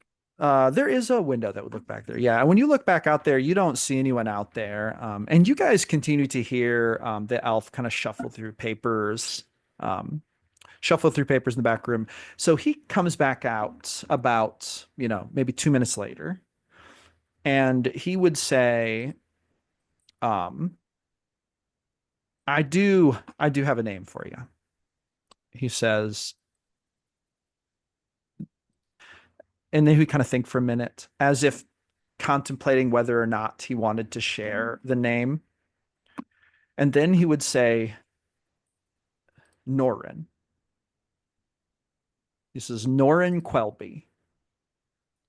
Spell that last name. Quelby, Quelby. And then he would say, look, these folks have ordered a lot of arrows from me. I don't know what they do. It's big game arrows. They paid good coin and even gave me extra for a rush. It was about a year ago was the last order I got from him. Do you have any? Oh, go ahead. Do you have any? Are you friends with them, or do you at all care what they've done, or if what happens to them? He says, I have no. He says, I have no friendship with Norin. He says, I have no hate for the fellow, but if he did ill to your family and loved ones, I have to say that I am not interested in that kind of thing. I do not sell weaponry so that people's loved ones will be taken from them. I sell weaponry so that people can protect themselves, hunt game, and live a good life, live a safer life here in the woodlands. So he says, I would offer you my most sincerest condolences. And he kind of holds out a hand to you, Selvig. Now, would anyone like to do anything? Like anyone want to make an insight check or anything? I would. Yeah, go for it. Right. Anyone who wants to can make an insight check. Anyway, but he holds out a hand as if, kind of a hand of condolence. 19. 19. So I got a 14. A 14? Okay, okay. Um, both of you get the feeling that like still he's not telling you the full truth. I shake his hand and pull him into a headlock. He's like, whoa, whoa, whoa. He kind of says in Tell, Elvish, like, whoa, whoa. tell me the full truth. I start to Um, put pressure on his neck. roll an opposed strength check. Not my He kind of best. tries to slip away. He rolls a 19, 2. a 2. Uh-oh. So he's able to kind of slip out of your grip and kind of dash back. He kind of puts a hand on his knife and he's like, whoa, I thought we were past that. I thought we weren't doing that. I'm gonna pick a stronger form. I'll change into a bear and tackle him. Okay, so Oh, you shift into a bear, and then suddenly his eyes get wide, and then he turns and tries to dash back through the back. Anlin would definitely give chase for sure. Okay, so Anlin takes off after him. I actually went to the back. Like I left to the back. So yeah, you're literally out there, and you hear footsteps, and this guy comes like. This guy like grabs a bow and quiver off the wall and he dashes out the back. But Delante, you could literally get in his way if you want to. Like you're Grab right him, there. Delante, grab him. Can I like stick my foot out and just trip him at the door? Absolutely. Yeah. Roll a let's see. It would be a roll an athletics check or acrobatics, whichever is higher for you. Oh, okay, I'll do it. That's just standard. Only an 8. Well, you managed to trip him. He had no idea you were there, and he just trips and slams headfirst into the dirt. I mean, just face plants. And now at this point, you could all be. I mean, if you guys were going to follow him, you would be on him I now. just come out and Yeah. put both my paws on his chest and just roar in his face. So you put well, it'd have to be on his back because he's face down right now. But Anlin would have flipped him over as Selvig approached. oh, okay. If you flip him over, then he just like he reaches for his knife, and then Selvig, you put your paws on him, and he's like, ugh. And his bear snot just goes all over his face. I mean, a bear is very heavy, so he's just like, ugh. Like he can't even hardly breathe. Breathe, Selvig. He was going for his knife, but he seems to have abandoned that plan because he's trying to breathe now. Selvig, you have him like pretty much, I mean, held down. I He's let some pretty of the weight much off. Yeah, Okay, I was gonna say Anlin would try and kind of, make sure that we don't suffocate him to death. he coughs a little bit, and then he's like, what is this? What's going on? Everyone should roll. Actually, everyone, let me think about this for a second. Everyone should roll a perception check, but Delante, Anlin, and Selvig, you should roll with disadvantage. But all the rest, but everyone should roll perception check. Yeah, and my perception's a lot worse now. Oh, 17. 17. Okay, Anlin got a 21. a 21. I Okay. got a 10. 13 at disadvantage. 15. Oh. Okay, so all of you who rolled above 13, you see the little elf boy who was working there. You guys see him like you see him out front, just like running down the road, like sprinting away. Like he basically went out the front door when all this happened, and he seems to be running away. You just noticed that. We only Anyway, have a few so minutes here before we should make ourselves scarce. Yeah, he's probably gonna go get the authorities. Mhm. I was gonna say, what are we doing here? Like, Selvig, I have to back him up. I will always back up my companions. I'm actually asking. I I don't drop know. form. Tell me what you're not telling me. Peter, are you still translating Yeah, for I'm him? still translating. He's like breathing. Roll another intimidation check, Selvig, because now he's actually roll with advantage because he's quite intimidated. You just turned into a bear. You have to beat an 8. 14. 14. Oh yeah. So he's gonna say, if I tell you the truth, He says, if I tell you the truth, I might to a slight degree incriminate myself. What assurances will you give me that you will not act on this? Well, my Your friends have already assurances. kept me from killing you. Well, Yeah. I was going to say, I assure you, if you don't tell us, we're going to have to kill you pretty much. He says, are you So- insane? Yes, A we're all little. insane. You see what I we do have for a living. worms in a pouch. Worms in a pouch. Samuel It's true, he has sighs, them. and he's like, Selvig, let me roast this fool. No, No need, no No. need, Samuel. your only assurance is that the real target is the one you're trying to protect. Okay, Whatever- all right. Here's the truth. This is about a year ago. I was hired by someone to go on a manhunt. We were hunting a druid. He says, I don't know why. I was just paid to go as an archer. We came upon this hut. Defending it was a feline panther. He says it. I was ordered, just like the rest of us, to put arrows into this creature by the leader. Now listen. I was on this hunt, but I was not the one who led it, and I was not the one looking for you. Apparently, you're the one we were looking for, and not me. I wasn't looking for you personally. It was just a job for me. Every once in a while, I get reached out to by ex-military I used to work with. This guy that reached out to me he's an ex-military here in Thyrendor. He says, I can give you his name, but I'll only give you his name if you swear I'll apologize to you and you swear not to kill me, and then I'll give you the name of the person who's actually after you, the person who's actually responsible. Do we have a deal? Well, you're not dead yet. So I guess we got a deal.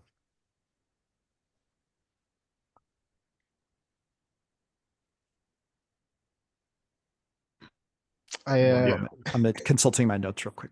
I whispered to Selvig, I'm sure this the man you're looking for, if he found out that Swiftcross ratted him out, that he's not going to be too happy about it. So maybe this little situation will sort itself out if we don't get to this person first. Anyone here able to modify memories? Sam.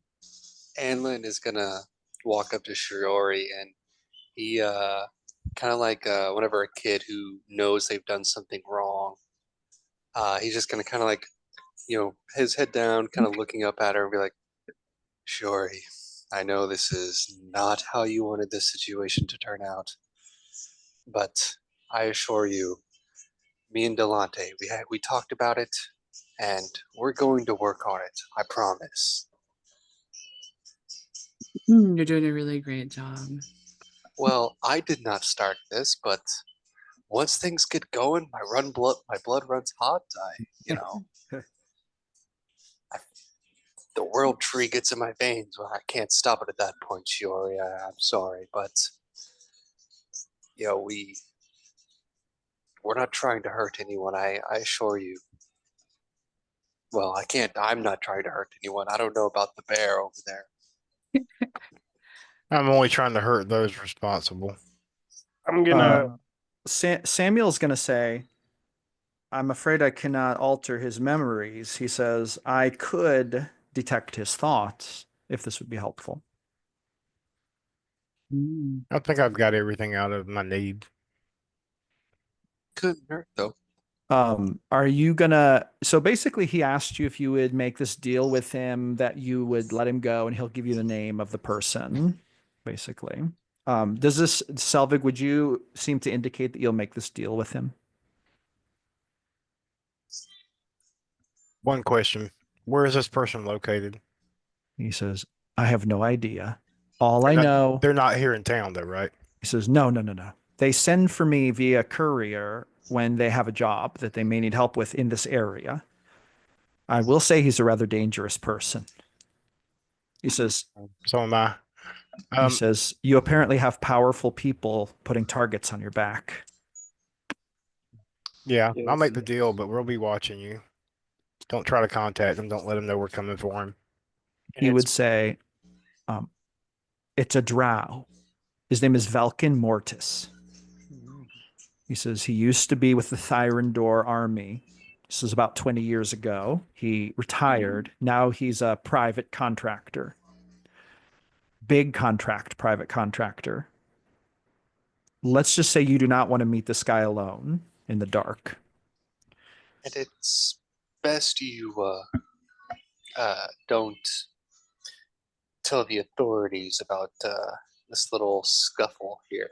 Yes, you know, once your employee comes back with them, and Just you a can just slight tell them all disagreement is over fine, prices. right? Yes, yes. Just a slight disagreement over prices. Of course, yes. No, no, you have nothing to fear. I This is thought a so. very amenable discussion. Of course. Do I know the name? Vilkin? You should roll a history check. Something I don't suck at.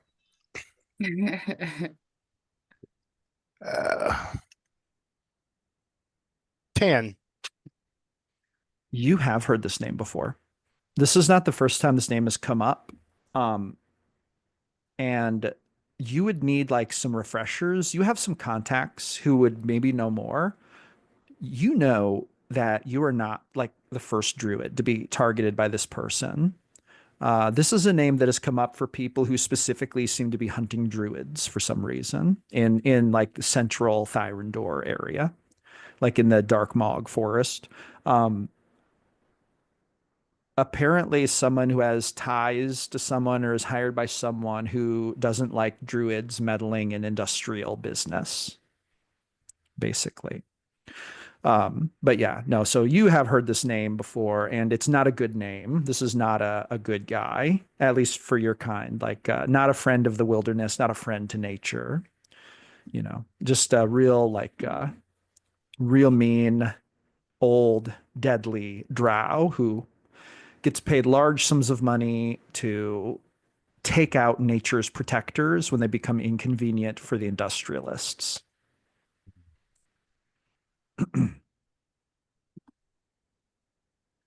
Valken Mortis is his name. But anyway, so now at this point, the little boy comes running back, and then around the corner, just kind of striding up casually, you see Vayril, the village protector.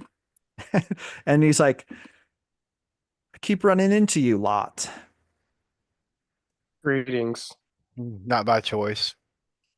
And then he would kind of look over at you, Shiori, and he would say, "Shiori, is everything under control here?" Yeah, it's all good. We just had a little disagreement, but things got worked out really easily this time. Over prices. It was prices, I guess. And then Vayril kind of looks over at Swift Cross and says, "Did you get the prices sorted, Swift Cross?" You kind of seem like looking very sternly at Swift Cross. And Swift Cross says, "Yes, disagreement has been squashed." And then Vayril would kind of like look at all of you and he would say, "Good." He says, "Well, if I'm not needed here, I'll just return to my duties." I just give him a nod. And then Pleasure as always. he would just kind of turn and walk away. I would want to stop, go ask him a question though. Yeah, go for it. As he gets further away, I'll just kind of walk up beside him and ask him about Velkin Mortis if he knows him. He would look at you and he'd say, "Valken Mortis." He kind of looks over and he's like, "Is this about your disagreement with Swift Cross?" Yeah. Well, you would need a translator because Vayril doesn't speak. Oh, Actually, no. Vayril does speak common. I'm sorry. He does speak common. Um, yeah, he would say, "Is this what your disagreement was about?" yeah. Apparently this Velkin person's been hunting druids. He's gonna lean in really close and he's gonna say, "I understand." He's gonna say, "I'm going to give you two things. that you did not hear from me. He says, 8 rings. He says, 8 rings of North Castle. He says, that's the first thing you need to remember. He says, the second thing you need to remember is the name of a woman, an elven woman. And you would know North Castle is one of the big northern cities. You have no idea what the reference to 8 rings means, but North Castle is like a large city in northern Thyrendor, big elven city. And then he would say, an elven woman.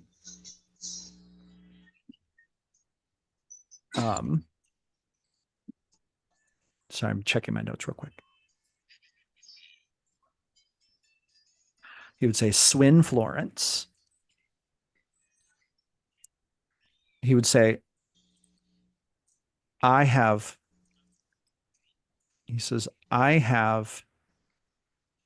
marched in ranks with both Swin and Valken during my time in the special forces. He says, Valken answers to Swin Florence. She's the leader of the 8 rings. He says, if I were you, I would not pursue this alone. And I'm afraid I'm swore by my honor not to assist you. And then he would kind of pat you on the shoulder and you'd say, I have no idea what you're talking about, my friend. And he'd turn around and walk away. I would just give him the salute from my unit. And then he would give you an elven army salute. While that was happening, I would have taken my mask off and told Annalyn, thank you for the restraint. My pleasure. And the apology. As I walk back to the group, I just kind of look at Shiori, and his eyes are like, not like you've seen, just regretful that he's regretful that he pursued this so aggressively. He just kind of says, I'm sorry, I just had to deal with it now. I'm sorry, my life is getting in the way of our job. Are you saying this just to Shiori, or is it loud enough that all of your party would hear? I don't care if the whole party hears. Samuel would light up his pipe and he'd say, my friend, he says, what are you apologizing for? I wish you would have torn that scrawny elf limb from limb. He kind of puffs on his pipe. Well, I don't always try to kill. I mean, there's a time for everything. Samuel would be like, yeah, but killing usually solves most of the problems. He says, as far as I'm concerned, you're a saint of Ziliana, my friend. Someone needs to give Samuel a few more drinks. Yeah. That's where we're different, Sam. That's why you're not likable, I guess. Oh, Sam is likable enough. Sam's like, see? He says, listen to that. Listen to the man. I am likable enough. Especially when he's asleep. He's going to kind of be like, oh, come on now. Uncalled for. Uncalled for. Oh. He's going to say, and here I thought we weren't getting off on the right foot. Oh, well, maybe later tonight you and I can have a drinking contest and we'll see who hits the floor first. He says, now that sounds like a brilliant plan. That's the first brilliant plan I've heard come out of this lot. Peter, maybe you could join us. Here for that? No. Says, how about you, Shiori? He's like, I'll bet you could drink us under the table with your monk training, fists and leg kicks and all that. I'm sure I could. I have more experience drinking than most of you, I'm sure. He says, oh, that is quite a boast. He says, we'll see. And he kind of gives you a wink. Kind of a sleazy wink. Slap him upside the head. Oh, God, I'm gonna beat the shit out of this guy so bad. I was going to leave my mask off, but I put it back on again. And then he would just kind of say, going back to mysterious. I see. He says, you monks, it's all about drama, I swear. Indeed. Anyway. DM, I have a question. How long do I have left on my commission from the herbalist? So that would be basically tomorrow. Okay. Yeah. So basically, when you wake up tomorrow, you could go see if it's done. And it may not be done first thing in the morning, but it should definitely be done before noon. Okay. Yep. I was just thinking about that earlier. Awesome. Yeah, and it's been a little bit, so I wanted to check on it because I could remember how long. Yeah. You guys just turned that in this morning, Mhm. which is really wild because it's the third session and it's been like Mm. 3 hours in game time. A little more than that now. But D&D's funny like that. It it really is, yeah. Um, It's anyway, continue. Go ahead. Did Shiori respond to his apology at all? With a face and a smile of understanding and a gentle bow. She wanted to give you a hug, but didn't want to be unprofessional. But you could tell that she appreciated it. Okay. Well, New goal. now that Get Shiori to give me a hug. Do it. I said new goal. Get Shiori to give me a hug. That's a really good goal. well, I could always give you a hug. I'm sure a bear hug would be lovely. Maybe it's a little smelly. Yeah. But All right. Shall we So- move Shall on? we? Yes. Shall we move? do you all want to go down to Gideon's place? Yes. We're on that way, so Yeah, if you continue down this road, you will totally see Gideon's place. Here, I'll tell you what you see as you walk down that way if you'd like. So you walk past building 24 is right there. Actually, when you walk by building 24, you see that it's sort of like it looks like a communal dwelling, almost like little apartments. And you see that out front, there's a whole bunch of halfling children running around.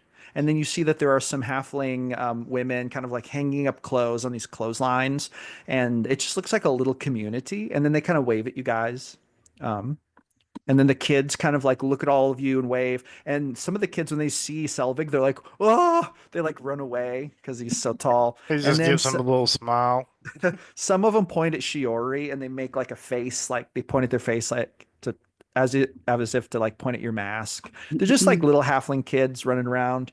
And then out back behind the building, you see some halfling men. Like they seem to be repairing a wagon. They have like the wheel off and they're like working on another wheel. They're just like got their woodworking tools out. So anyway, you see that there's a sign on the front that says. It actually says the Small Folks Haven, and it seems to be like literally like an apartment complex type building. That kind of place. Anyway, so if you continue on from that, building 16 that you pass by is a residential home. There's like no signage on it. When you walk past building 17, that also seems to be a residential home. Quite nice, actually. Very, very nice house. If you walk past building number 8 there, when you walk past it, it's you see that that's the back of the Artisans Guild Hall. It's like a communal space for craftsmen. And then if you walk by building 23, you see that there's a big sign that says Sunflower Bakery.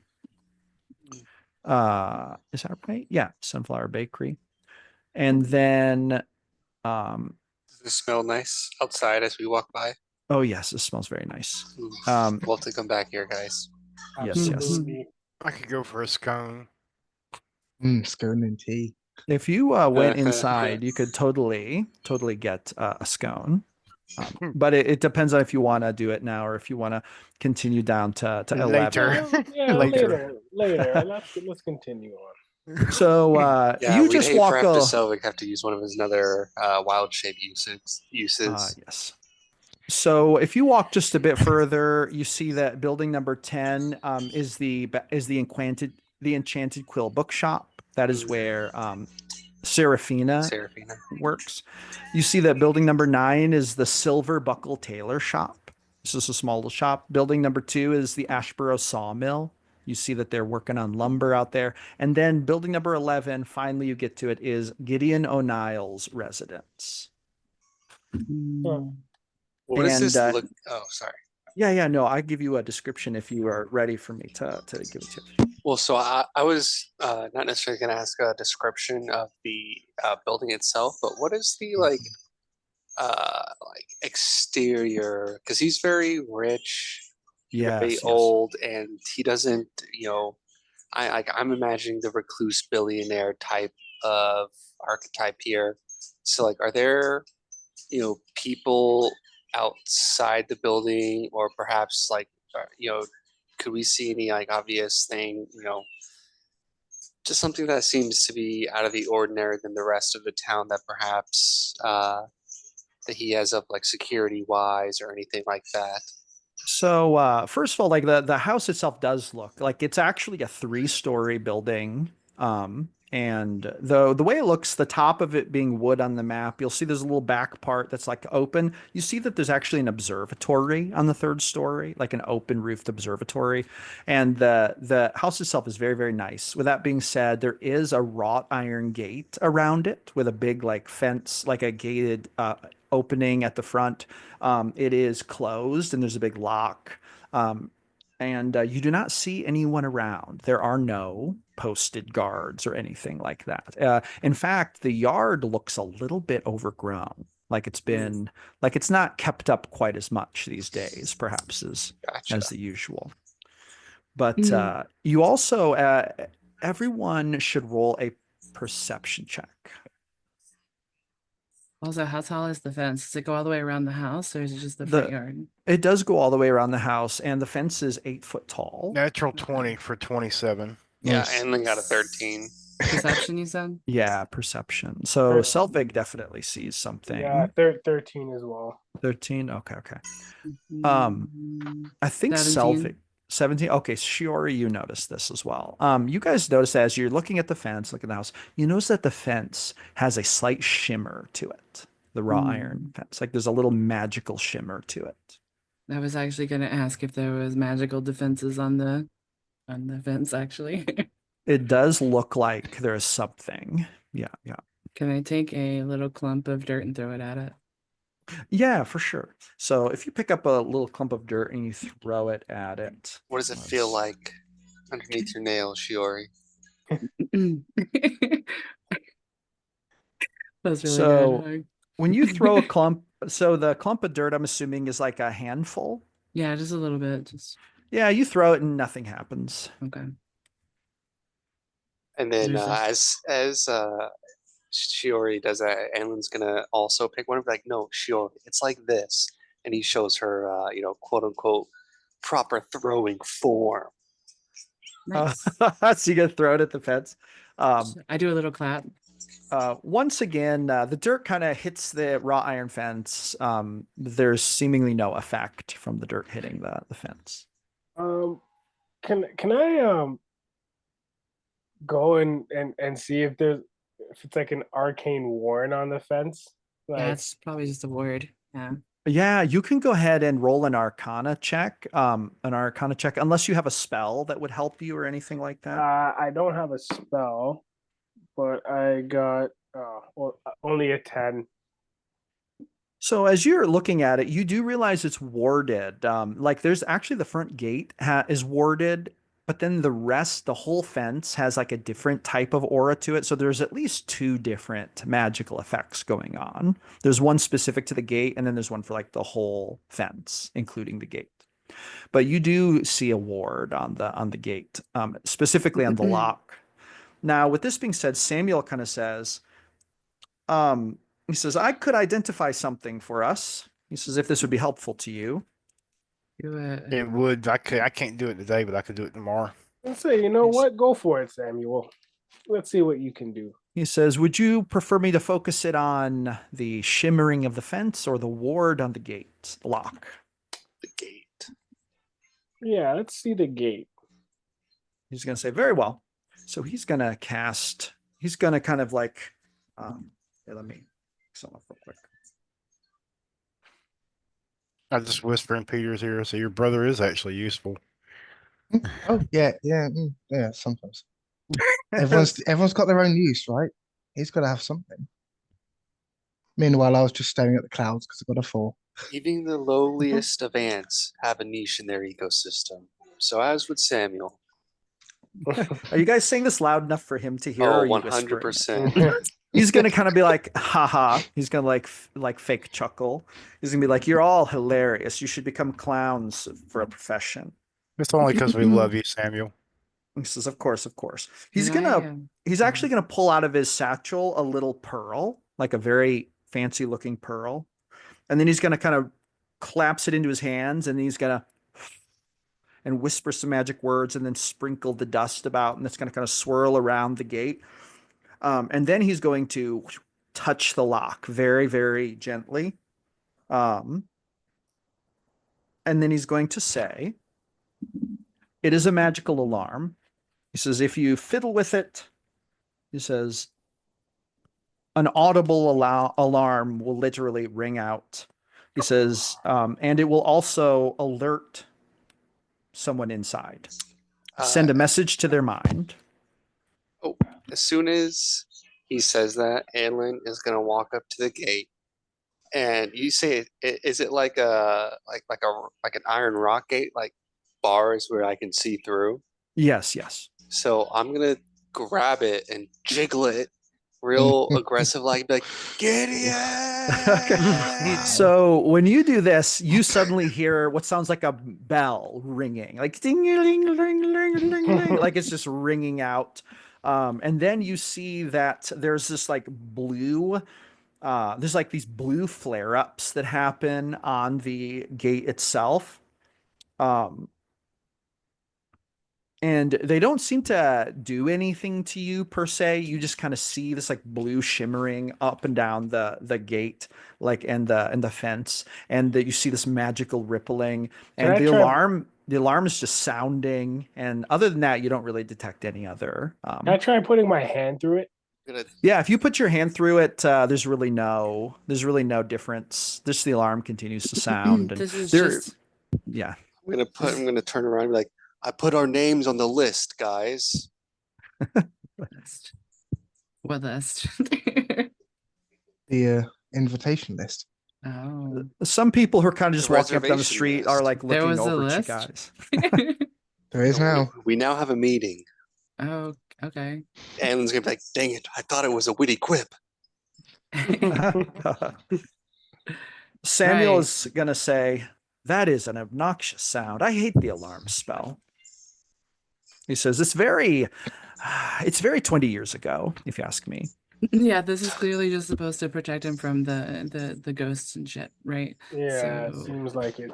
He says, no doubt meant to intimidate intruders and alert the forces. Selvig, be a lad and knock this gate down, would you? Let's get in here. Do we want to do this right now? No, no. No, it's not just No. forcefully Oh, I go was through the I was gate. hoping someone would come out and greet us. I mean, we Indeed. set the alarm off. So, what's the guy's name that's been taking care of us the whole time? Damien? Damien? Damien. They, Damien has been told that he can see the sky. We found out that Damien sees them, so let's go find Damien. Yeah. Get Damien to There's go no need inside for and us to get do him, this right now. right? Samuel's going to say, buggers, let down. I just wanted to know where the house was. so that Oh, we could I get didn't back. realize that. Sorry, guy. I Well, thought we were the talking alarms to are him just now. like ding-a-ling-a-ling-a-ling-a-ling. I mean, it's Yeah. just like Those right in damn your ears. those damn kids light and poop on our porches. Sorry, I didn't mean to ding dong ditch this old man. But while you're there, nobody seems to come out the front door. You don't Interesting. see a soul stirring. Just the alarm is just ringing, Mm. ringing, ringing, and nothing's happening. And I'm so tempted to hop the fence. But again, role play says not to do that. and looking across the path there at the little space kind of in the forest there, do we see anything? Oh, you mean So that number we're 25 seeing- there? Yeah.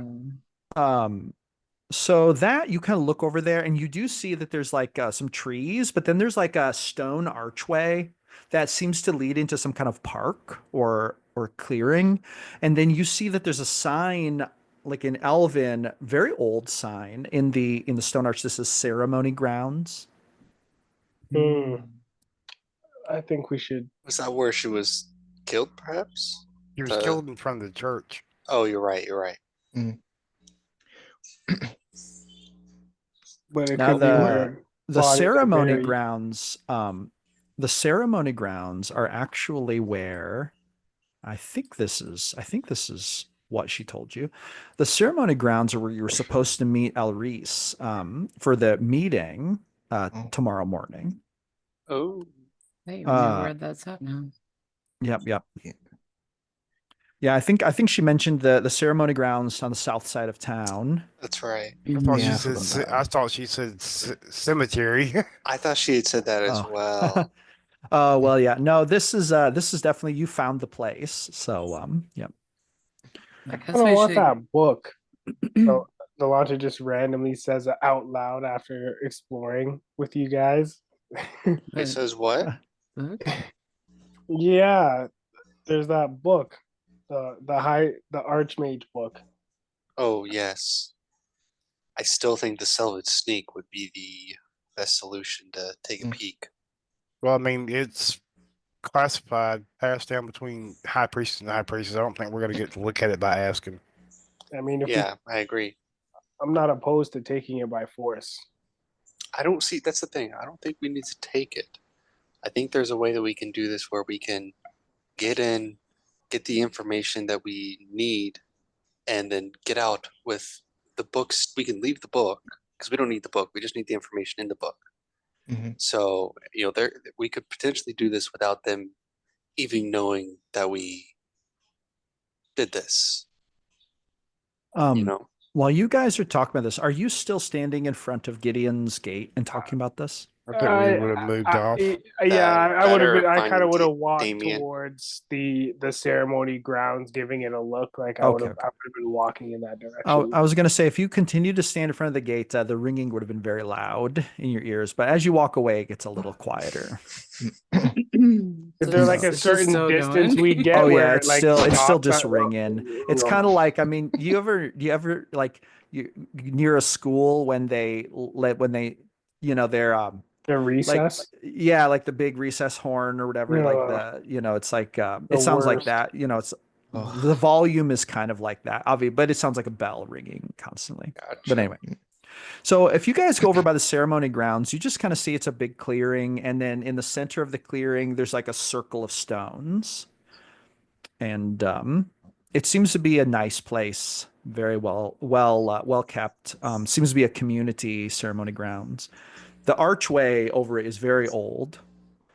Anlin, your character, being a dwarf, he could see at a glance that these stones are at least hundreds of years old. If not, if the arch itself isn't maybe even thousands of years old. Very, very old elven stonework. Definitely not what the elves or what the dwarves would have done. It would have held up a lot better if the dwarves had done it, for sure. But the elves are okay. The elves are okay. Okay. So basically, this is something that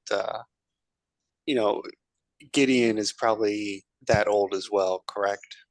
Well, Gideon, according to the letter, is about 700 years old. Oh, okay. And these stones, you're kind of looking at them, and they might be that old, but they could be older. Gotcha. But I was just noting that you would have seen. Oh, I can tell this elven stonework.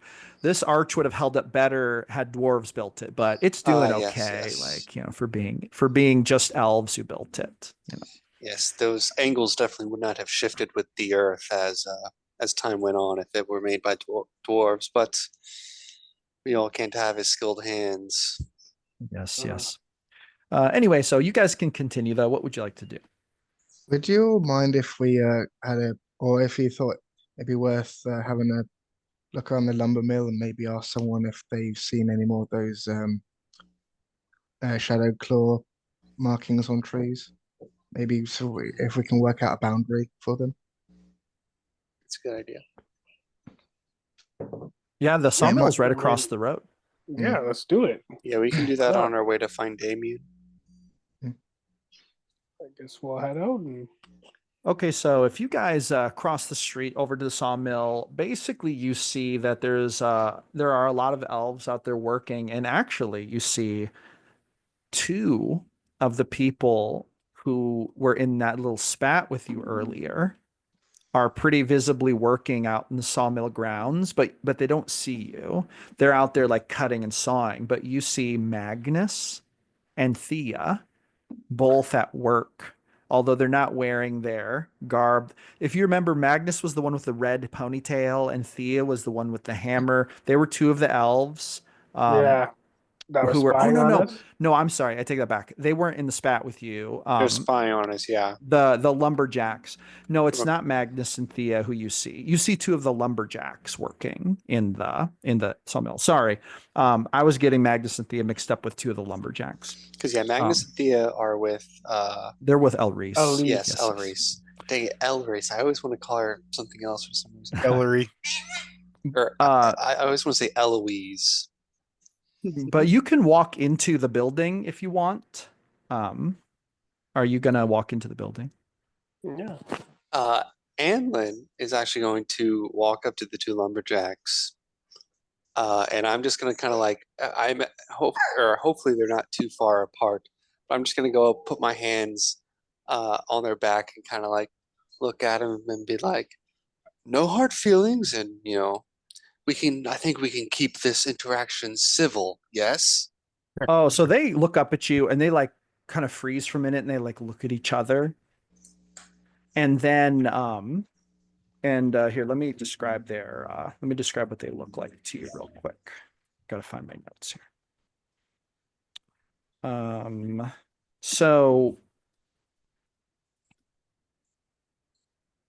one of them is a lean elf with short, messy brown hair, dark tattoos peek out from under his sleeves, a thin scar on his left cheek.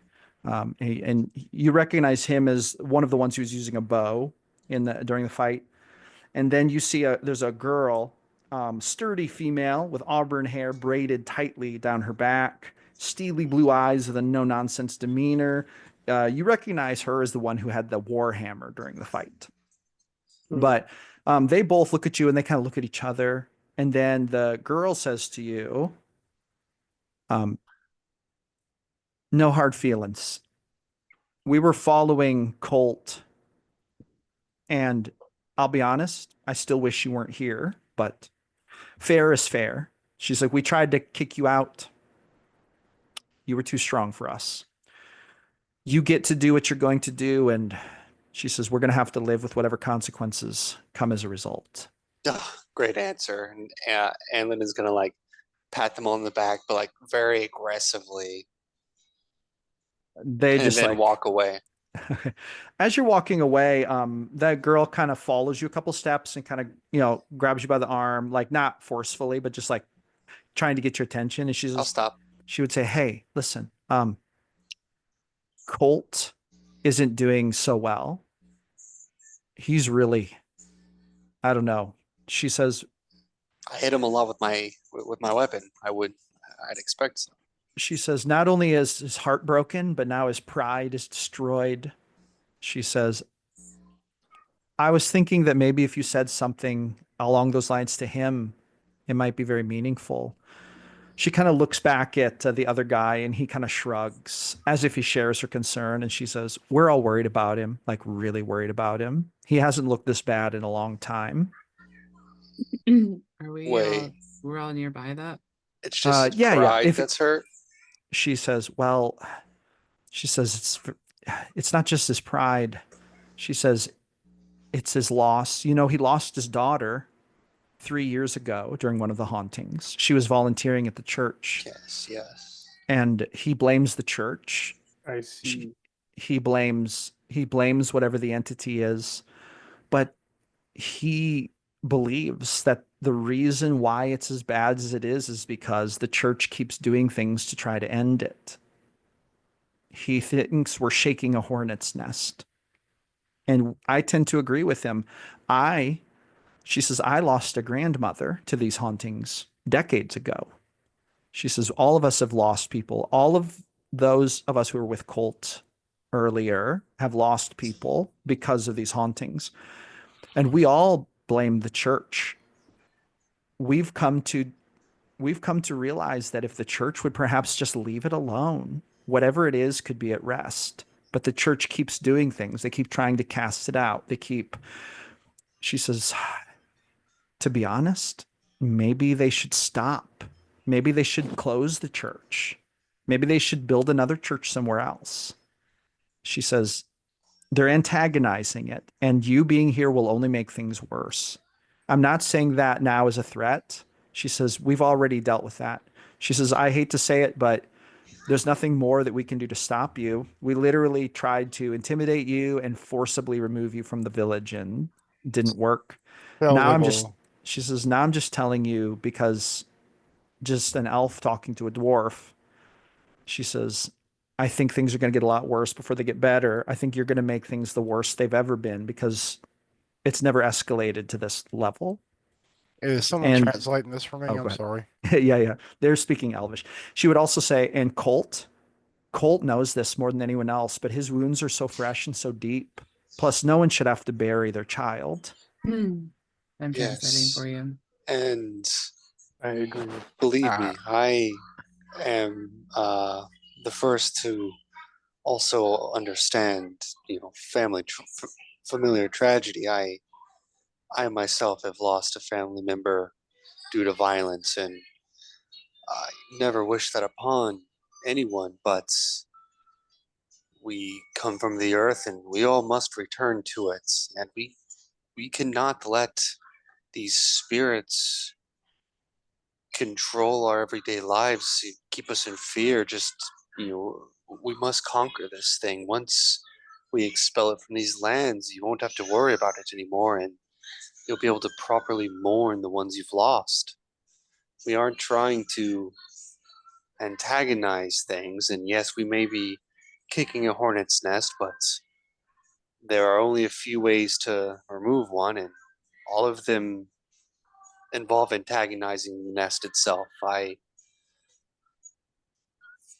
The night is always darkest before dawn, and I do believe we are trying to bring dawn. Selvig She will would, say, oh, go ahead. you know, sometimes there's just scars that never heal, and the land holds the scars. That they do. Sometimes the best thing to do is cut the rot out where it starts. And he points toward the church. She would say, she says, your words sound hopeful. She says, I wish that I could believe them. And then she would say, but I appreciate what you've said, and I'm sorry for your loss too. She points at you, Anlin. She says, you say you've lost a loved one, so you know the pain. Yes. She says, Sorry, go on. no, she would just say, those of us who have felt that loss know that it is not something that goes easily away. It absolutely is not. I, lost my father traveling to Dyrandor from shoot. Oh, Velara. Yeah, Velara. Yeah. We fled the invasions, and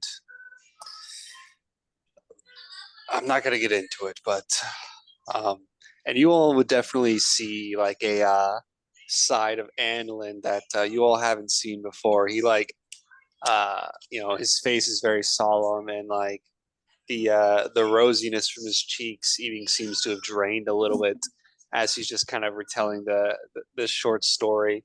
But he kind of like shakes himself out of it and says, "But that is not why we're here. We're here for a job, and we only want what's best for everyone in the village. That is not keeping the spirit around." The elf guy who is with her, he would kind of walk up to you guys and he says, it sounds like we also have another thing in common, our disdain for the Dragonborn. Yes, I do absolutely hate the Dragon Bloods. He kind of nods and she nods too. It's like a common thing, like, yes, we all hate them. Like they seem to believe that you have the same mind.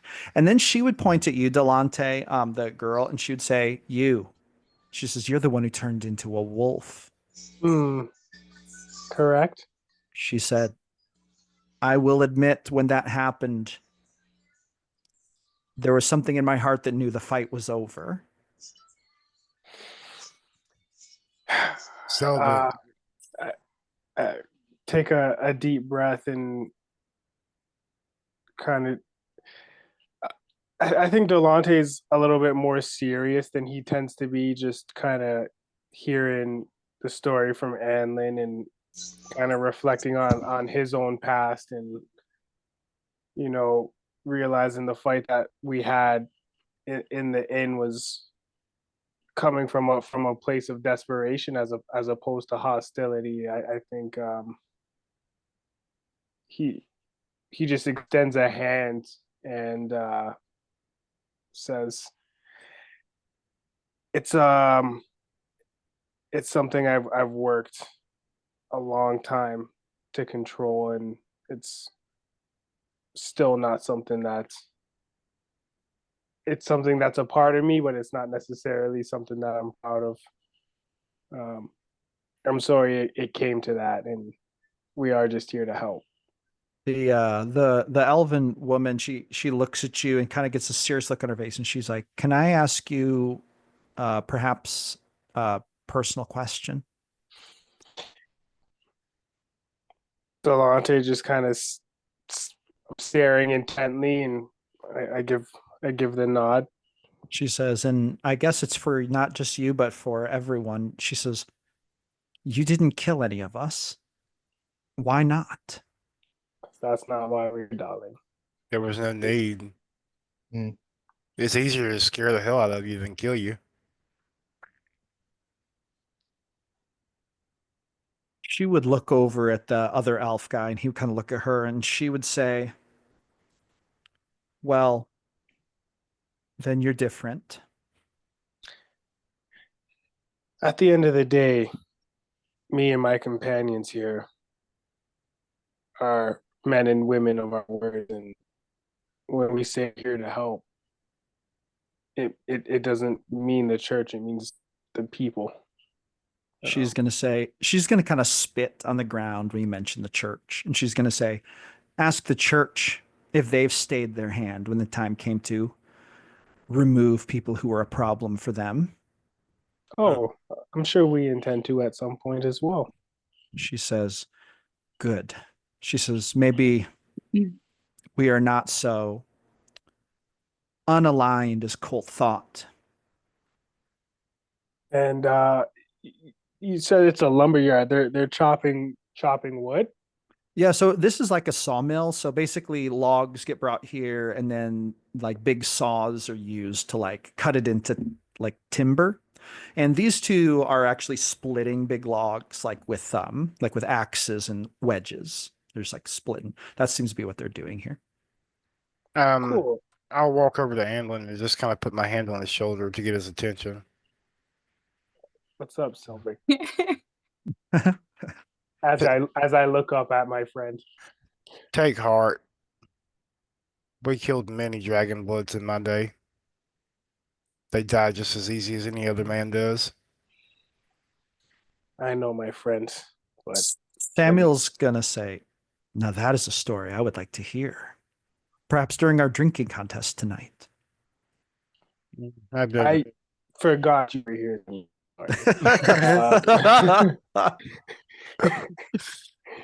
Yeah, perhaps if I get drunk enough. My partner and I killed many dragon bloods. Samuel's going to say, "Perhaps I don't hate them like everyone does." He says, "But they are quite despicable, actually, objectively speaking, even for me." He says, "To follow the right of the Crimson Scale is, whew, that is a mind, that is a mind, that's a mind mess like I could never find myself in." Right, Peter? Take. He says, "Even I'm not gonna get into that one." Ooh, delusional dragon fanatics that are hell bent on domination. He says, "Yes, I for one do not want to be speaking Dragonborn as a mandate." Yes. Anyway, so In that that was we the agree. Now the sawmill, you guys can continue. These two kind of say, "Well, hey, thanks for talking. We better get back to work." Um, I'm gonna take diplomacy and cut the 2 logs they were working on, put it back on my back, and walk away. oh, okay, okay. You're just gonna take it off and like, Shah. Yep. Um, they're both gonna kind of look at you like with wide eyes. You're welcome. And I keep walking. Didn't we come here to ask them something specific? Yeah. I don't know. It kind of went off track, didn't it? I think you guys originally were gonna ask them about the Yeah. the etching on the wood. Mm. It was still Have you- fun though. Yeah. Have you, any of you, while logging, come across any trees with a claw and like blood marks, blood dripping carved into any trees? The girl is gonna like she had her axe out and then the log got split, so now she's just like kind of like just paring the bark off the log like with her axe, Mhm. and she's gonna say, "Oh yeah," she says, "That's veiled or that's shadowed thorn stuff." Mm-hmm. She says they mark stuff all around. They have a perimeter all around the village. You'll find logs like that. They do the ceremonies and things, and they'll carve their markings in where they do their ceremonies and their rites and their prayers. She says, we cut them down just the same. Doesn't matter to us. Do you know how far out they go? She says, the shadowed thorn. So she's like, the shadowed thorn is like a cult, right? Mm-hmm. She says, but they're very localized. It's all about Ashburrow. There is no shadowed thorn anywhere else because the haunting is like a thing for them. Like the festival of the veil is their religious high day. Mm. Oh, I've heard. Yeah, there's like Yes. there's an element of this that they worship. And Mhm. so she says it's all localized. And so the church is considered like a sort of in a strange way, like an anti-holy place to them. Like they consider it holy because that's the nexus of the hauntings. But Mhm. they like they For consider it different reasons. unholy. Yeah, yeah. She says they consider it unholy because Ziliana is the patron of the church and they are not on her side. Let's put it that way. She says, so they basically maintain a territory a couple miles out from the village, and they have a few base camps and things like that. But the vast majority of their muscle is based around El Reese. She says, El Reese is sort of like their leader. There is rumor that there's someone above her in the chain, like someone older, but Mm. that's like super secret stuff. Even I don't know much about that. That's just rumors. And rumor also has it that if you want to get into the Shadowed Thorn, and you want to get to that level, you've got to do a lot of hallucinogenics and you've got to do a lot of spirit walking and a lot of crazy stuff. And then there's no coming back from that. Once they've got you, you don't leave. Nasty stuff. Have you Horrible. seen any of their base camps around? She says, yeah, she says there's a base camp down like to the southwest of here. That is probably the biggest one.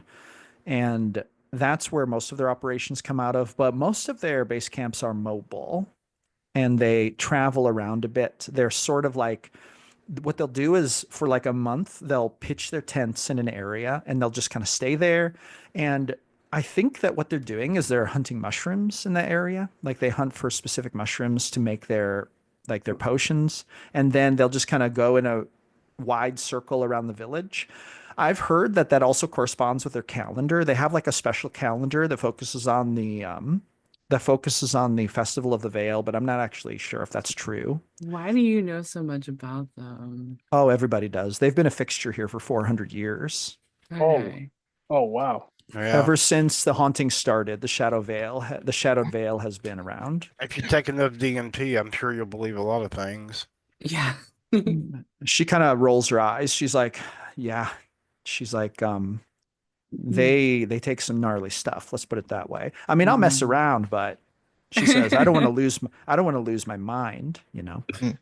Well, many people learn how to spirit walk. She says, not me. She said, I'll mess around. Uh, Oh, that was good. Okay. So this base camp that she mentioned, DM, is that on the map? No, that's actually, it would be off the map, a little ways away, Okay. down kind of toward the bottom left-hand corner, Okay. like beyond the ceremony grounds. Like another, maybe, she didn't give you a specific length, but you would say somewhere down in that area. Maybe we'll go there at some point. Yeah, maybe so. And that does make sense. They want to meet us nearby too, tomorrow night or tonight or whatever, tomorrow morning. Yeah, tomorrow morning. At this point, Samuel kind of pulls Peter off to the side a little bit, and he'd say, Peter, cultists, come on. He's like, let's go take them out. Let's go take them out. Whoa. Let's He not says, we be could, hasty. he says, no, hear me out. Like, we could sneak down there this afternoon, hide in the woods. He says, when darkness comes, we just give him the old, Dragonborn special. And lose all the information that we need. And It sounds like that's a sure way to get yourselves killed. Yes, we don't know their number or their force. Samuel's like, they're a bunch of backwoods hicks. Doesn't matter. He says, we're educated spellcasters. They present no weren't you danger on to holiday? us. He says, on vacation. but I want to have fun. He says, standing around talking about cultists is only a little fun. Killing cultists, maximum fun.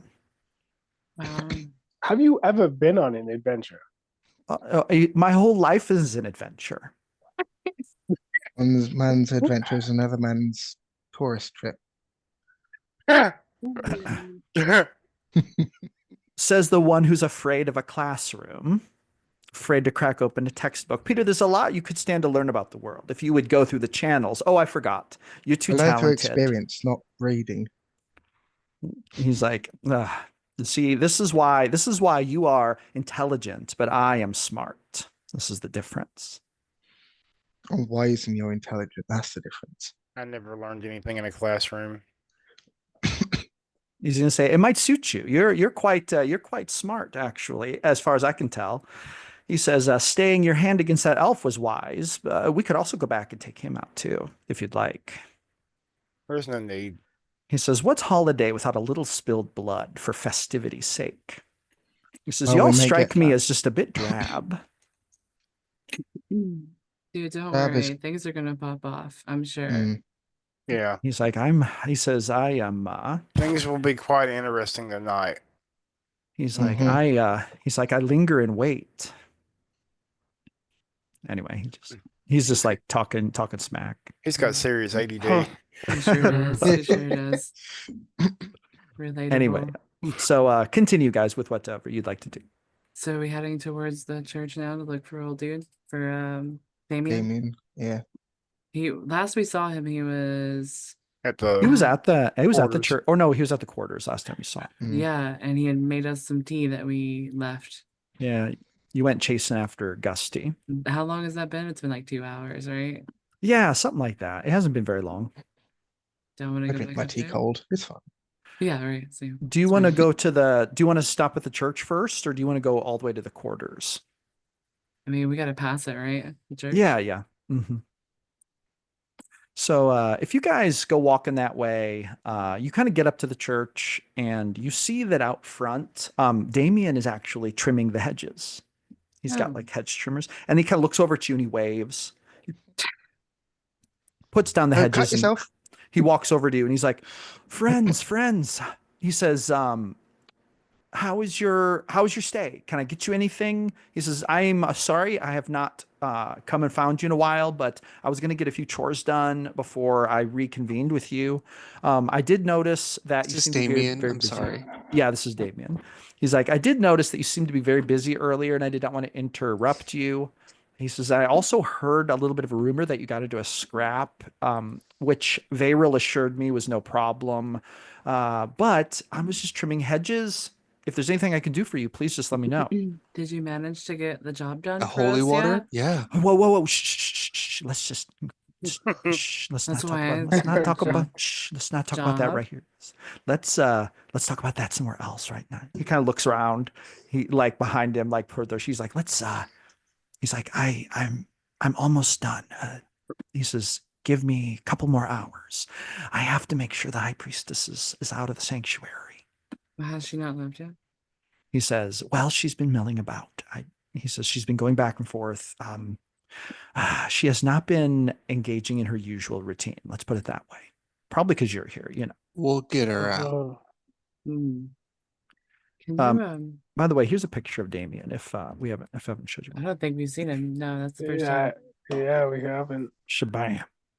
Wow.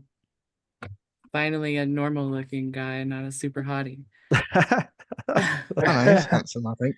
Yeah, he's just not like AI Yeah. hottie like all the other ones were.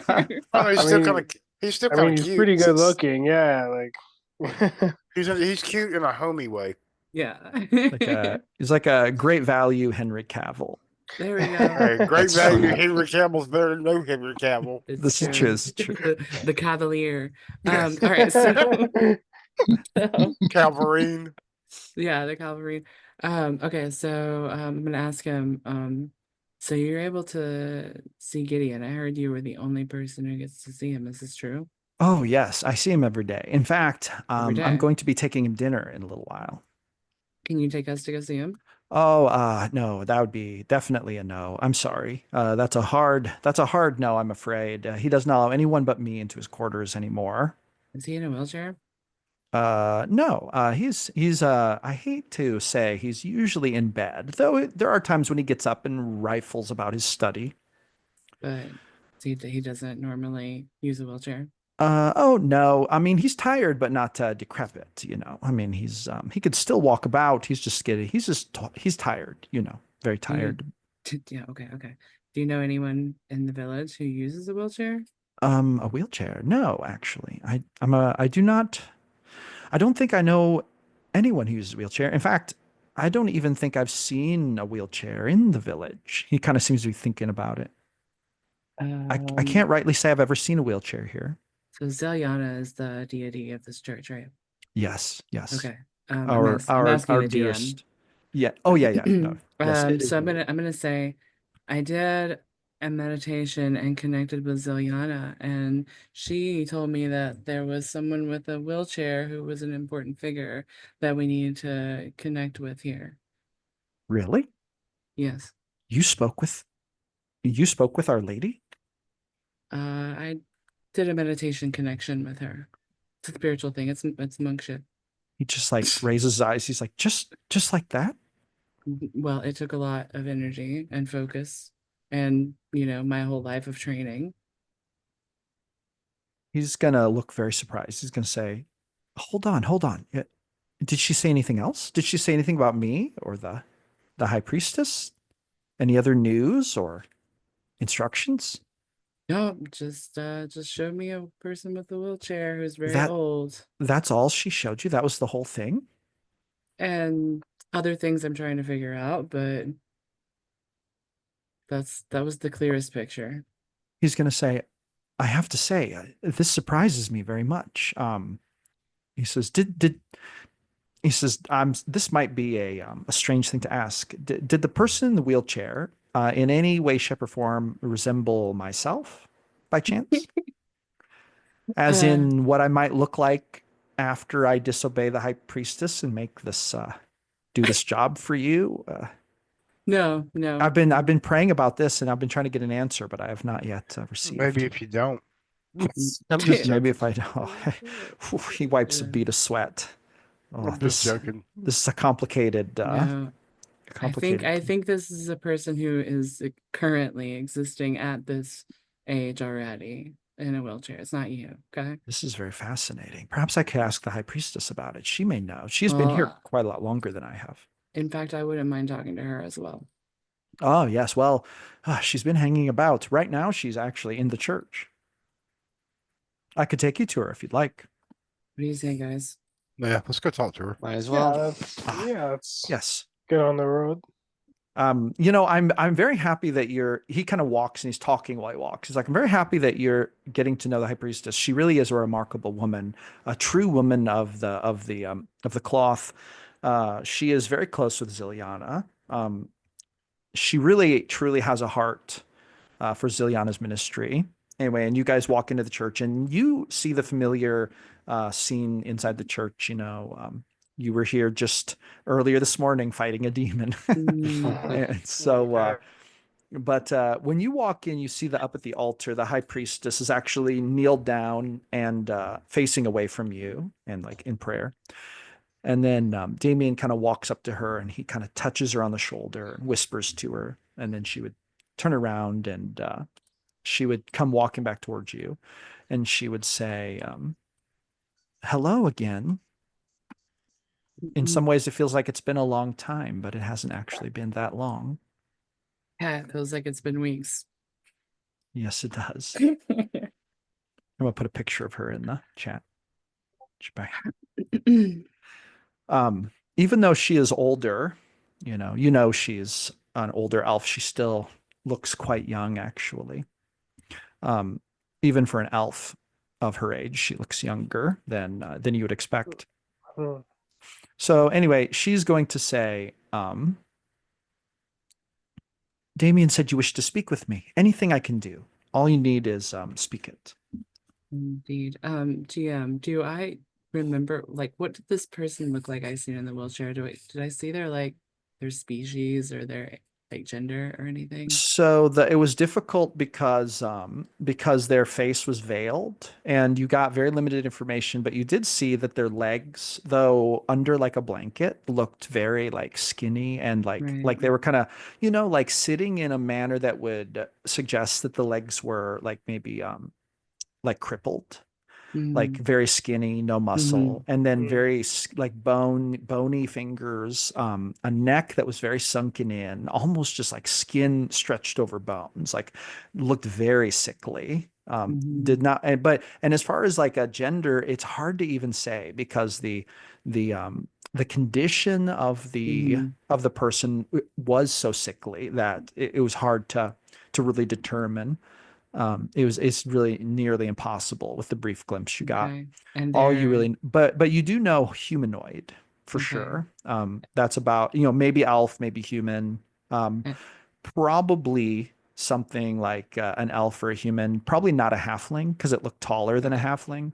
But anyway. And their like clothes that they were wearing, they didn't look like the priests or any of the church folks. No, they were kind of just kind of like dark clothes. In the vision, it was sort of one of those things where you just saw clothes, like dark cloth. There were no defining features about the clothing. No. Okay. All right. Yeah, so I'm gonna tell the priestess that I saw a vision of this person and just describe to the priestess the same way you described to me. And ask her if she knows of anyone like that. She is going to turn around and kind of pace. And you hear her light footfalls on the ground as she's sort of pacing. And she seems to be thinking. And she's gonna, are you gonna tell her this was from a dream? From a meditation vision, yeah. She's gonna say, who do you believe showed this to you? She says, who do you pray to? Well, I left it open to interpretation. But I was meditating on our situation and reaching into my monk training. So it could have been from Ziliana, it could have been from any deity in the area. She's gonna say, this line of questioning causes concern with me because she says, what if the enemy is putting images into your mind? What do you think the odds are that might be happening? You being led astray, possibly. Who is the enemy? She says, Alania. And possibly the demons she has consorted with. She says, oh, go ahead. Does this character I'm describing to you have any meaning? She would say, "May I ask what the context was? What feelings were invoked when you saw this visage? Like, what was your experience in the vision beholding this?" She seems to be asking you questions instead of answering your question. Indeed. Yeah, I've noticed. Well, my training protects me from easily being manipulated. And I just need to know, like, what this means to you. And then I can answer your questions. I asked you first. She's going to um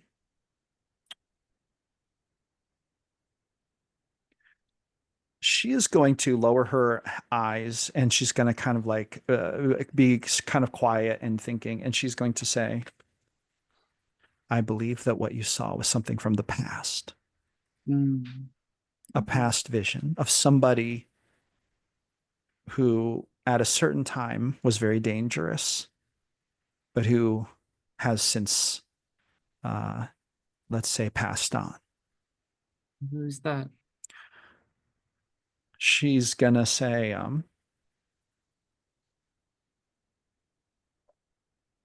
"There was someone in this village, one other person who witnessed what occurred 400 years ago, someone who was there."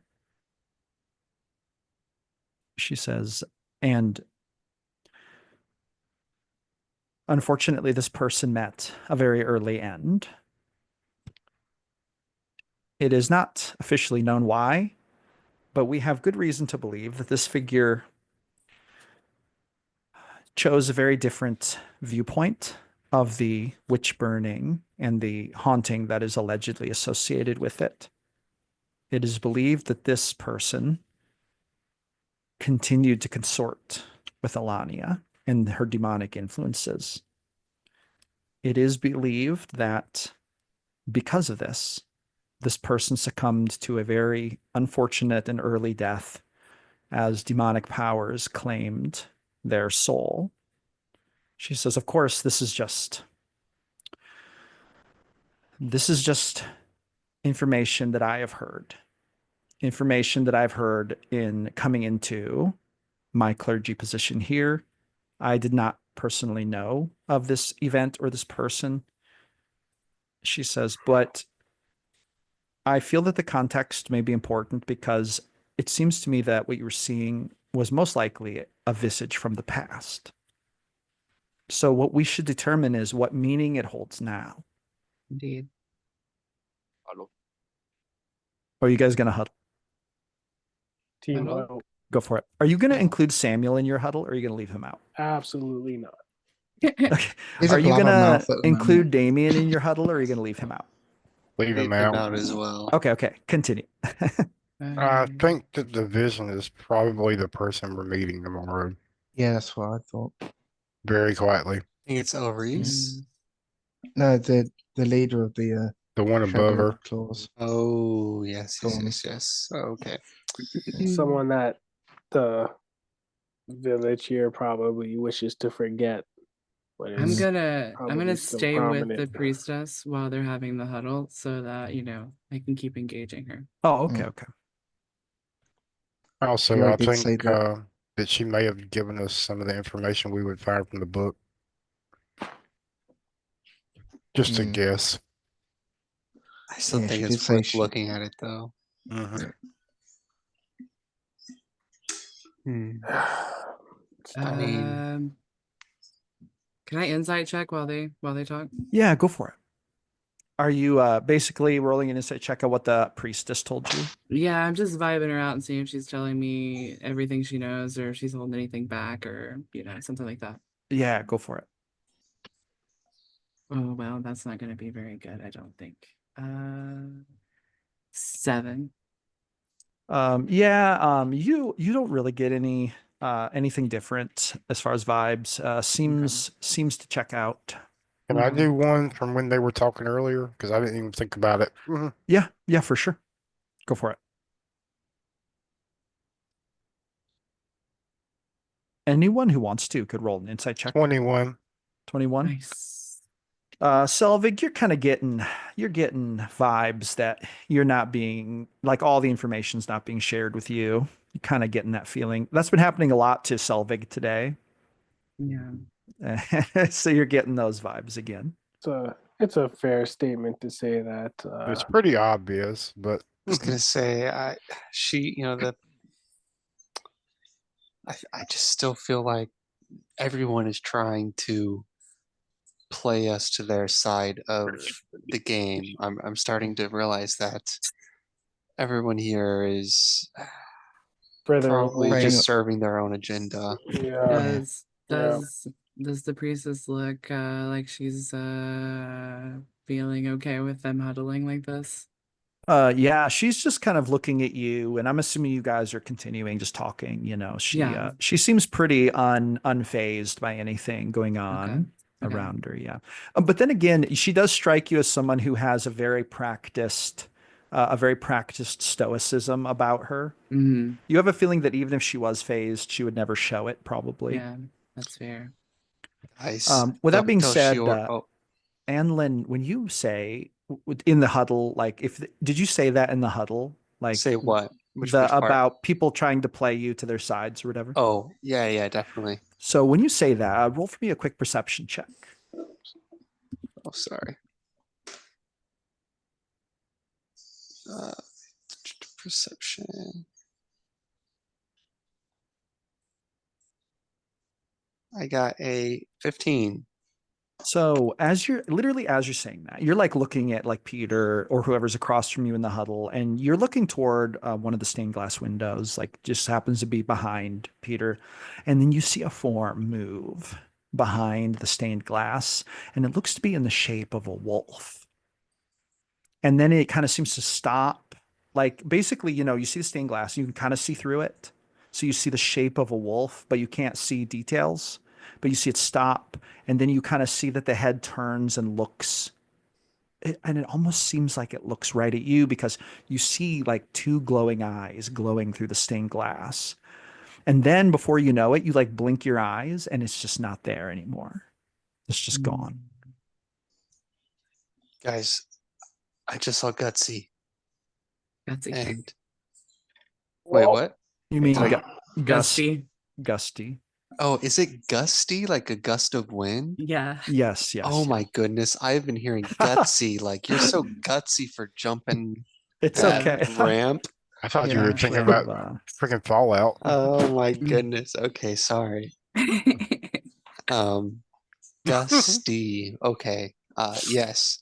Alan is going to turn and be like, guys, I just saw Gusty. Uh,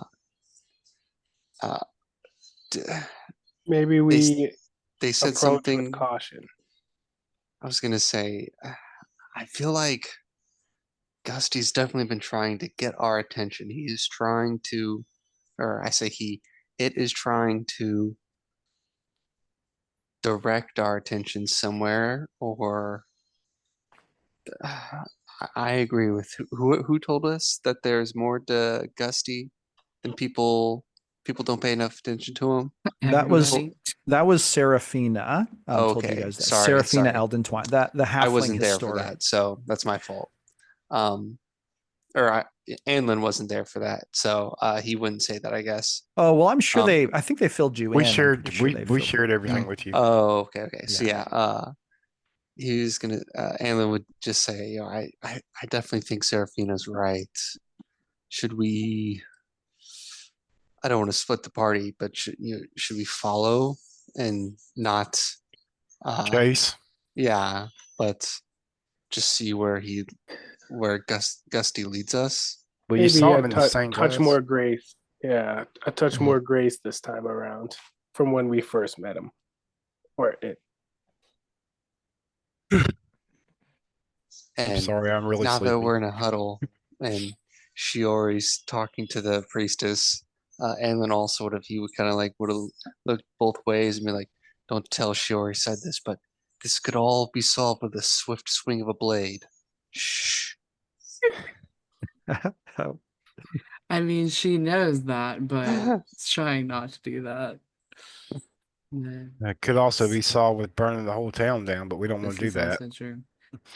Well, I don't know. I feel like if we burned the town down, the spirit would still be roaming these woods, but I don't know. I feel like we cut this priestess down. I'm calling it metagame wise.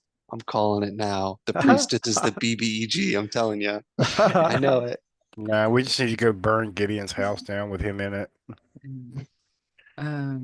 So I want to ask the priestess if she knows the name of the person we were talking about. She would sigh and she would say, I wish you didn't ask me that question. Okay. She would say, there are some things better left not spoken, left in the past. She says, I would beg you to remove that question from our conversation. Out of my deep respect for you and you wanting to help, let me assure you that that path does not hold answers. Let me assure you that that path is better left gone and buried. Understood. Just know that we're just trying to get as much data as we can so that we can solve this issue for you. I feel like I heard your customer service voice. Right. Um, You are my customer here in this case, so roll Please a hold. persuasion check if you would like to. persuasion. Oh yay, my charisma is -1. Let's see what happens here. Please hold while music plays. Oh wow, it's a 0. Oh Uh-oh. man. She's gonna say, Hilarious. she's gonna kind of touch your arm, like, which is actually, like we've talked about, a little bit of a kind of a, an intimate gesture for elves, but she would touch your arm, which is sort of, you would know her way of kind of basically letting you know, hey, I'm your friend. I care about you. She would say, let's leave this thread in the past. She says, I assure you, there are no answers to be found down that road. And even if I give you a name, it will only sow the seeds of what our enemy seeks for you to believe. Okay, I understand. She would smile and she would say, thank you. You are very wise. She says, I knew right when I saw you that you were the right choice. Me too, but about you. Oh, are you saying that to her as in like that she was the right choice for helping you to solve it, you mean? Yeah. She would smile a little bit in kind of a like a minor smile, and like you're not quite sure if her smile is like genuine. There seems to be some tension right now, But anyway, so Oh yeah, I'm feeling it too. Sherry's feeling it too. Thank the gods for the mask. yes. Anyway, so what else would you guys like to do? I think I'd like Seems like to gracefully go outside and maybe try to find Gusty. Now, Anlin, you just saw through the stained glass that Gusty seemed to be walking sort of in a northward direction toward like the back of the church. Just that's the direction you saw. I would definitely convey that to them. And I would try and get Shiori's attention. Be like, let's go. Vámonos. Okay. I'm there. The I'm give just you the, practicing Delante's Twitch. Shiori, let's go. I give you the like 1 minute finger, but like low, like on the low. But before we go out, I'm just ask the priestess if she has any leads for me then, like any threads that she thinks I should pull on. she's going to say, I will tell you that I believe very much that the best hope for ending this haunting is to defeat the source of the evil, which is the demon itself. I firmly believe that you have fought once and you've defeated it, and you can do so again. And that if you defeat it truly before the end of the festival, the hauntings will end. I believe that this is the true way. Huh.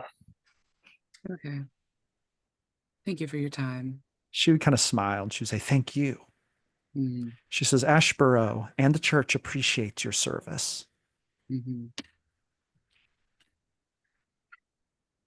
Okay. Uh, I'm just gonna give her that elvish bow and head out, catch up with my friends. Very good. So As whenever you soon guys as- oh, oh, sorry. go ahead. No, go ahead. Go Oh, ahead. as soon as she does the elvish bow, Anlin is going to turn to Delante. That's what I was talking about. I think that's where I messed up. I didn't do the bow. It You'll could get be, it, my my friend. friend. It could be. You'll get it Um, eventually. There's always next time. Indeed. Are you guys gonna go outside? Hmm. Mhm. Whenever you guys go outside, Samuel would say, "Ah, these religious types.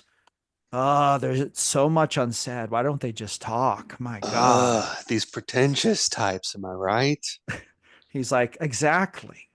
Nothing breeds pretension like the belief in a higher power." Wait, Oh, what provides yes. your magic? He's going to say, "My own knowledge." He Mm. says, "I have worked, studied, toiled to earn my powers." He kind of looks over at Peter, unlike my brother here, who is apparently the gods smiled upon or something. Mhm. Born a sorcerer. Cheeky, cheeky fellow.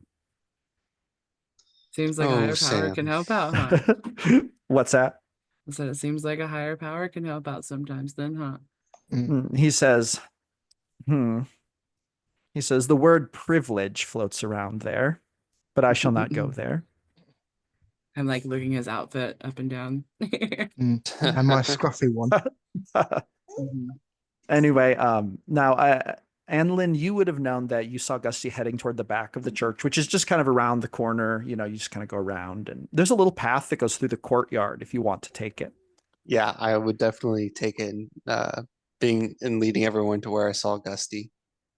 So as you guys walk back there, now, Enlin, you don't necessarily see Gusty, but you hear it's almost like through the bushes as you're walking. There's a nice little kind of bush, like a garden that you walk through, and there's a tall hedges that kind of obstruct your view. And it's almost like every time you're rounding a corner, you hear what sounds like panting coming from right around the corner. It's like you expect to walk around and see a dog or a wolf, but then you turn the corner and you don't see anything.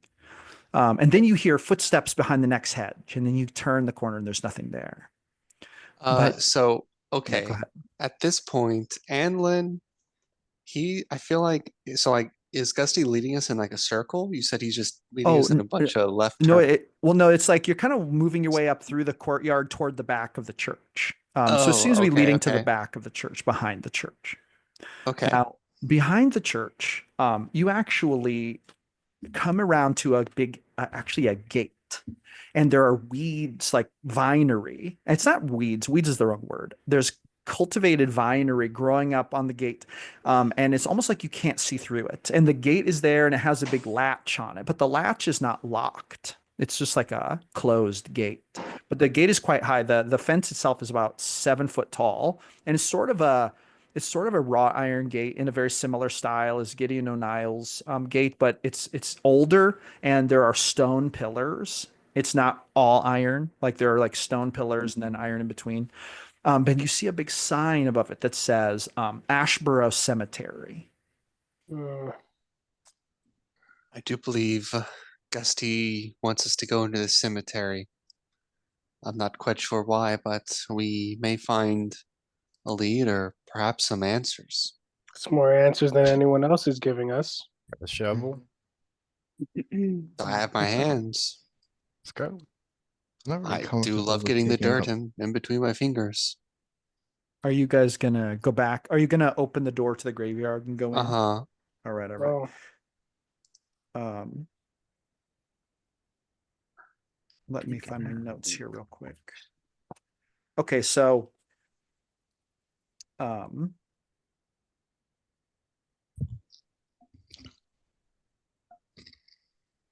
so behind the church lies a tranquil graveyard. Its headstones interwoven with ivy and wildflowers, embodying the cycle of life and renewal. The peaceful atmosphere is enhanced by the soft rustling of leaves and the distant murmuring of a nearby stream, which you actually see that there's sort of like a little spring and stream here in the area that's fenced off for the cemetery. At the center stands a prominent mausoleum constructed of the same shimmering white stone as the church, but it does look old and dated, and I'm going to share an image of it with you, what it looks like. And it looks like it was meant to look quite nice, but it is looking a little bit old and kind of covered with moss. And now that it shows the doors open, but the door's not actually open. There's a big door closed on the front. But what would you like to do? I'll go take a closer look. Hmm. So if I you would walk definitely up, go and if you walk up to that mausoleum, you actually see that there's a name in Elvish written on it, and it is Shiren O'Neill. more Mm. than likely a relative of Gideon. And it shows that the born and then died on dates are. Give me one moment. I have to. 400 years ago. I need to quickly grab a note here.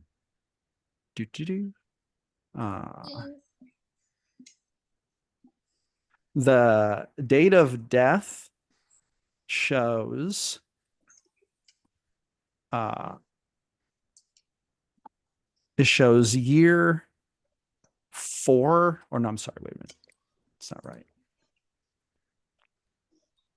You'd think I could do simple math.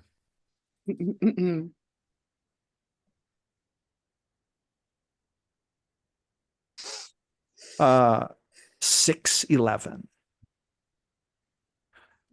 Now, The date. yeah, the date of death shows 6/11, and date of birth shows 403. Ooh, perhaps a child of Gideon's? Or a wife. So Wait, so they died in 6? They died in Wait. the year 6/11 and were born in the year 403. What's the current year? So they were The okay. current year is 1011, uh 1011. They're 400 years ago. Probably a wife. but they were only 200 some years old. They were like 209. Well, he's Hold on, let me double check something real quick here. I think from what I told you remember- no, I'm sorry. I told you a wrong date. I said it was 403, but it's supposed to be 203 for birth. Oh, okay. So it's 203 to I was gonna say I don't know 6/11. I don't know when elves reach maturity, but I don't know, that just felt young, I guess, to die as an elf. Definitely kind of felt like an untimely death kind of thing. 400 Yeah. years old. But So Not yeah, anymore, but I meant year before. yeah, But yeah, no, officially, here's the dates. I'll put these in the chat here so that you have them as a note, because these are kind of important. I don't want to get these wrong. Do. And our Shebang. whole group heard everything that the priestess told me, right? Yes, yeah. Okay.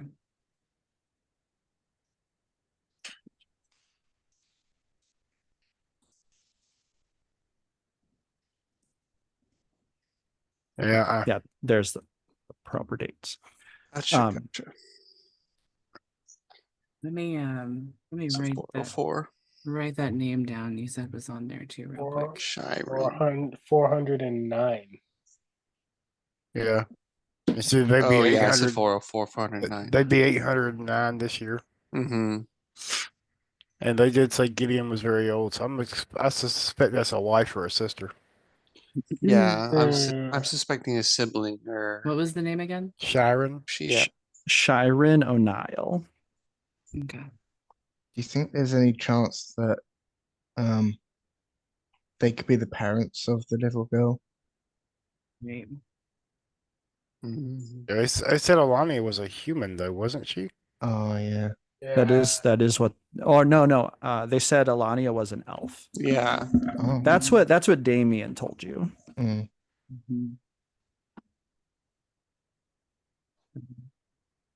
This could be the person that I seen in the vision, but Mhm. there's also Could the be. theory that they're the leader of this other guild, this Mm. cult. The Shadow Thorns. The Shadowed Thorn. Yeah. Yeah, Uh, I'm bad at remembering names. it could also be, what's it called?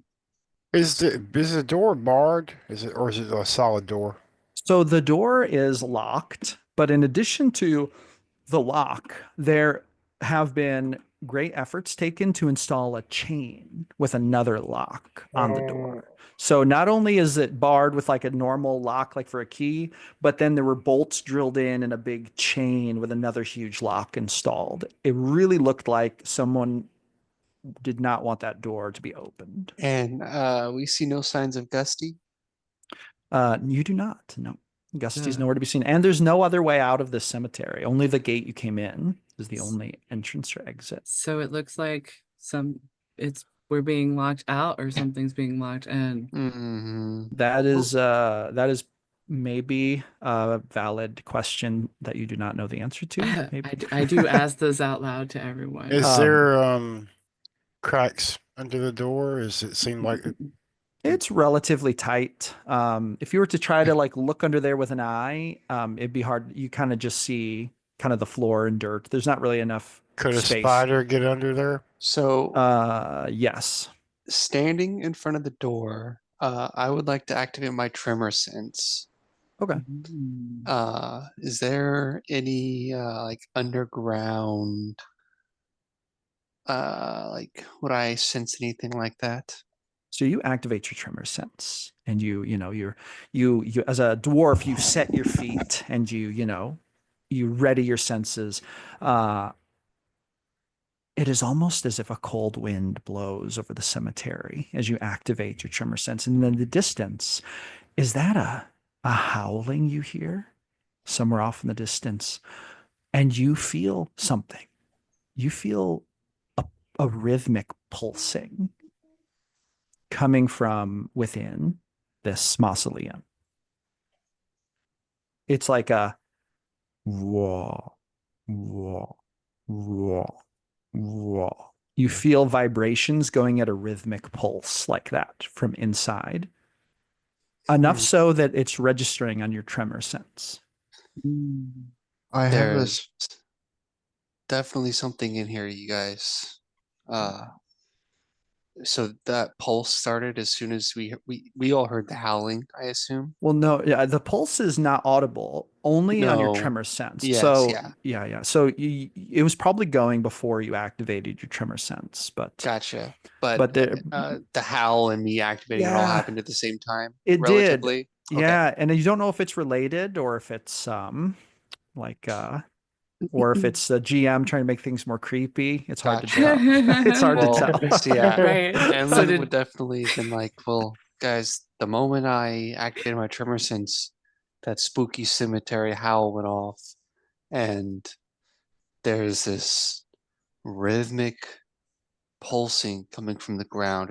It doesn't feel quite alive because it's not a heartbeat, it's not a lub dub, but it's more mechanical. I don't know, this feels unnatural. But there's definitely something in this mausoleum. We should definitely check it out, I think. Hey, Sammy Whammy, is there any magic going on in this mausoleum? He says, well, I can tell you two things. First of all, he says, I'm not sure that I'm drunk enough for this. Never Secondly, are. he says, it's hard to say right here. I think we should get inside. Hey, friend, he kind of points at you, Selvig. He's like, break that lock, will you? Let's get in here. If it proves too tough, Hey I've got a Sam, spell that'll I get can us in. break locks. Look at this halberd. Do you think this can't get through steel?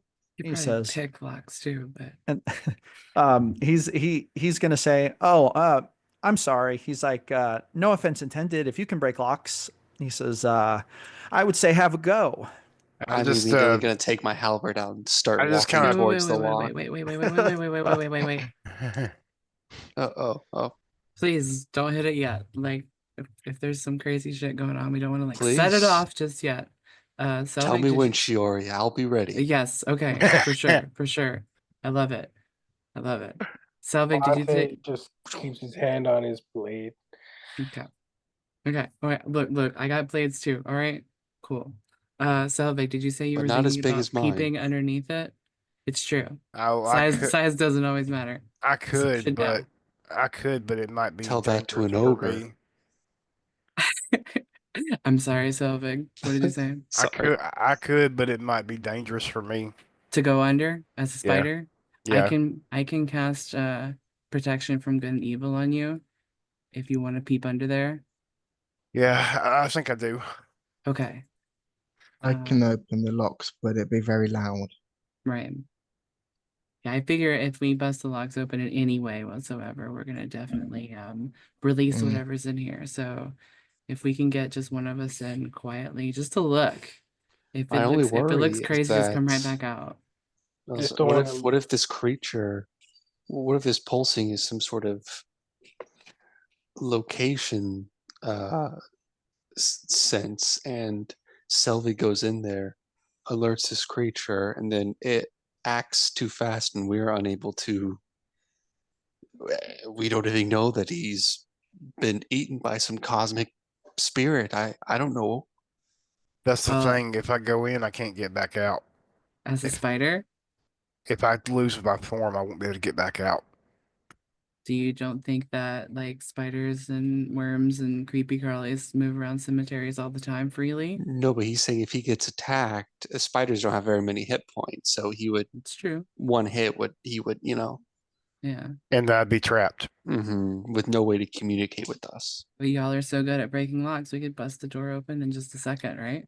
Selvig, we'll give you a minute, but if you go in there, I'm coming in shortly after you. I'm not leaving you undefended. If something happens, I'll yell. Yeah, we'll Mm. know, right? Like, Yeah. Will we? How thick are these walls? I don't think we should rely on that. Take The walls are quite thick. The door is thick too, but it's wood, not stone. Oh, I assumed it was just a stone slab. No, the door mm, is actually sturdy, like oak wood. It is quite sturdy, but certainly not as sturdy as the Okay. stone. Selvig, get on in there, dude. Okay. Yeah, I what will use my about? last wild shape to become the granddaddy long legs. Ah, there we go. Okay, beautiful. okay. Okay, I'm gonna put good and evil, protection from good and evil on him. Very good, very good. And I'm gonna just slide under the door and Do take a you- peek around. Does anyone need a description of that before or? I pulled it up. I can see the Okay. protection from good and evil. Okay, cool. All right, so you creep in there, and even as a little spider, you kind of have to kind of lean down to get under the door, but you make it under there without much problem. And when you go through the underside of the door, you come up inside of the mausoleum. So you see that on the inside there is a large sarcophagus in the center of the room. And you see that the sarcophagus is stone. It's quite well crafted, and it's obviously it towers above you. I mean, it just looks like it may as well be a mile tall, you know. Yeah. But like, as you're creeping along on the floor, you can't help but to notice the fine craftsmanship of the base of the sarcophagus and how there is writing on the side. It's quite large. You might all like as you're approaching, you would kind of need to move over to the side to look at the writing because it's on the side of the sarcophagus. Would you like to move over to the side? I can't read it anyway if it's in Elvish. Oh, it is in Elvish. Yeah. Okay. That's true. Anyway, so Didn't think about that. roll another perception check. Yeah. Oh, 24. So you see that along the sides of the mausoleum, there are these little like compartments. So it's like there are like these stone like shelves And they kind of look like benches, but they look like they're solid stone. But on the front of them, there are like with these little doors, but they're made of metal, and there are 6 of them. So there's 6 on or 3 on each side. And now you should roll me a religion check real quick to see if you know like what's going on with that. 23, natural 20. Oh, okay. Oof. You know that a lot of times elves will do a thing where if they bury someone like this, like someone of importance, this would seem to indicate that this was an important person. And when they bury people of importance, if the people are wealthy enough, have enough money to be able to afford it, they might bury items that were meaningful to them in their life, like along with them. So you know that these compartments along the sides of the mausoleum would contain like those items, if there are any such items. And then there's the sarcophagus. Now your perception check also yields that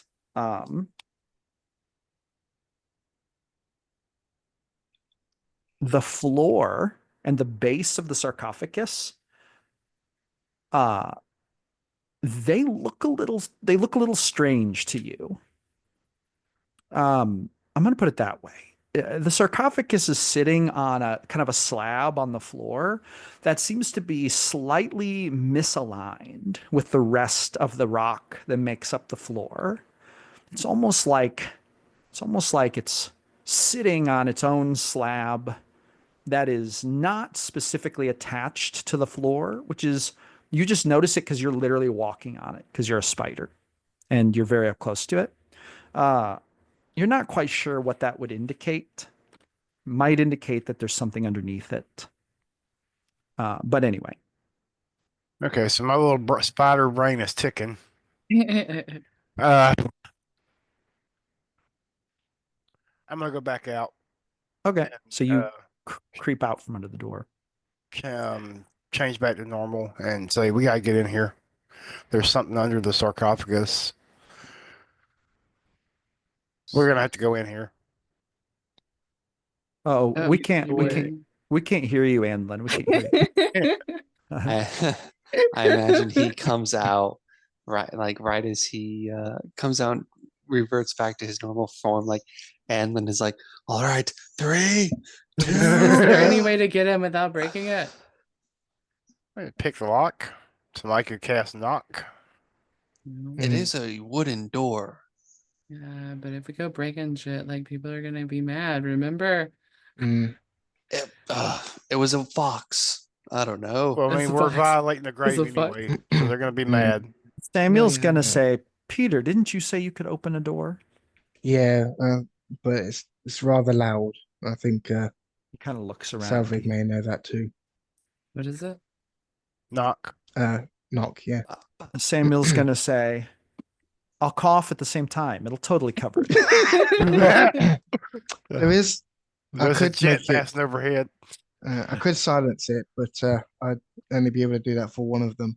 I think, honestly, what's one loud noise in the middle of the day? Do Samuel's we gonna really say, think someone's gonna come running? I agree with the farmer. He's not a farmer. He's a I'm well-trained an adventurer. warrior, an I'm adventurer. ignoring. Oh, I'm sorry, this. adventurer. I just keep looking at you and seeing you're a dwarf, and Well, I'm I thought he was ignoring. also. I'm some just of us should be- I projecting. was a farmer. some of us should be so Gosh. lucky to be farmers. Yep, you're right. It is the second best profession one can have. Samuel's gonna say, The second true. oldest. he says, the intellectuals and academics among us. He says, how would we eat if we didn't have folk cultivating food for us? And this is a You very wouldn't important job. exist. This is very true. But He's anyways, just like stands there, like being a racist. regardless, I think. Do we have anyone that's good with picking locks? I think if Would that be I sleight got of past hand? the chain bit, the toughest part, and then someone could pick the locks, or Selvig could open the other one. I was gonna say we can also break them, which won't which will make Yeah. noise, but Won't be it that won't be as loud. loud as knock. And like we don't have to break the door; we can just break the lock. Well, I'll break the chain one because that might be a bit tough to get through. I can do that quietly. Is there a Okay. lock on it? I think so. There's a lock on the chain, and then there's a lock on the door itself. Well, can I try to pick it just because? Yeah, for sure. Are y'all cool with that? Like, can I just Yeah, try of to course. pick it? Yeah. Go for it. Okay, cool. I just didn't That's, think anyone here like had thieves' tools and like knew like That's how to do that. And then Sleight wouldn't of know how to do hand? that. Would that be a sleight of hand check? Yep. Yes. Okay. I'm gonna use one of my needles as a lockpick. Okay. Mm. Okay. Is that cool with you, DM? Yeah. Yes, go for it. All right, cool. 17, 18, 19. That will pick it. Which lock were you picking? The padlock on the chain or the door lock?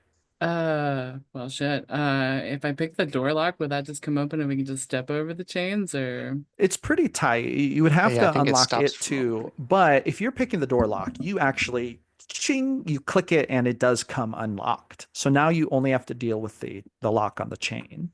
Okay, we'll do it that way. You want to try Anlin? to pick that one too? Oh no, Anlin, I'm sorry. Go ahead. Oh no. I was just gonna say Anlin would like after seeing that, I think he would stick the butt of his halberd in like in the chain and just try and pop it. Roll a strength check. With advantage. Because you have a lot of Nice. leverage.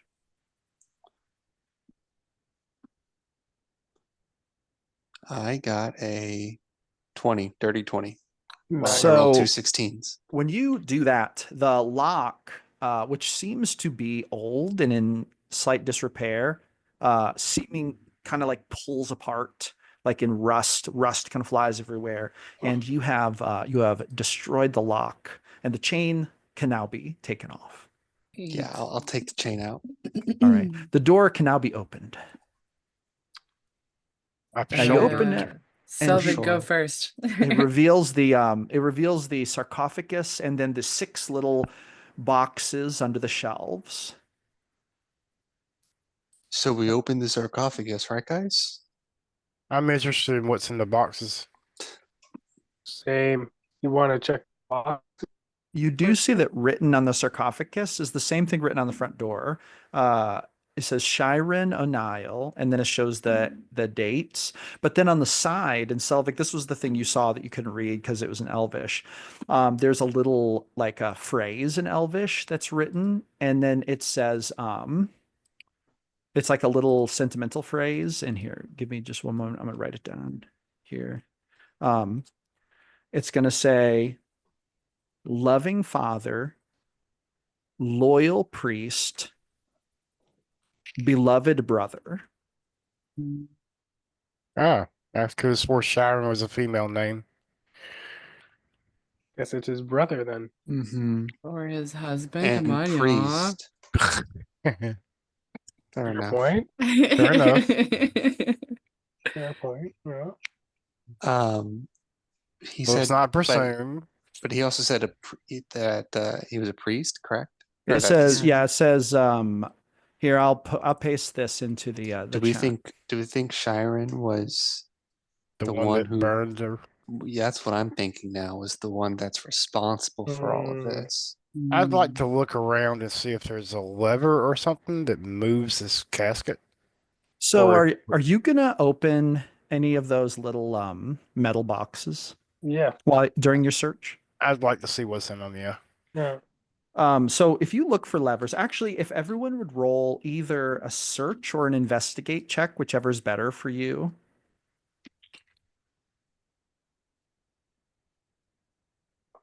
There isn't a search check, is there? Oh, I'm sorry. No. I'm thinking of a third edition. Perception. Yeah. Oh. Roll a perception. Anlin got a 19, surprisingly. Nat 20. With a How no much? modifier. 17. Okay, so we're gonna go in order from lowest to highest. So who got the lowest roll? 3. 3? Poor Peter. I got So one. Peter, you're looking around. You're like, okay, man, I just don't Distracted see by anything. his You kind of brother. stub your toe. You're like, Mhm, ouch. mhm. And then you get some dust in your eye. Peter's You like, don't get well, it's definitely a grave. yeah, yeah. You're like, there is a roof on this building, that's for sure. Mm. Can't see Okay, my clouds. who got the next highest?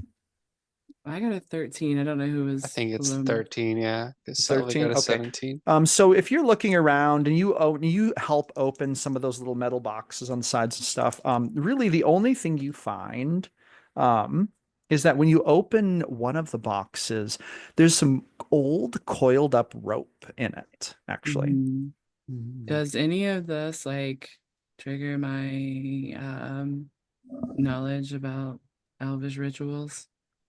No, this seems quite unusual. Like, why would there be a 50-foot, a very old 50-foot length of rope in one of these boxes that's supposed to contain like special items for him? Like, this seems very strange.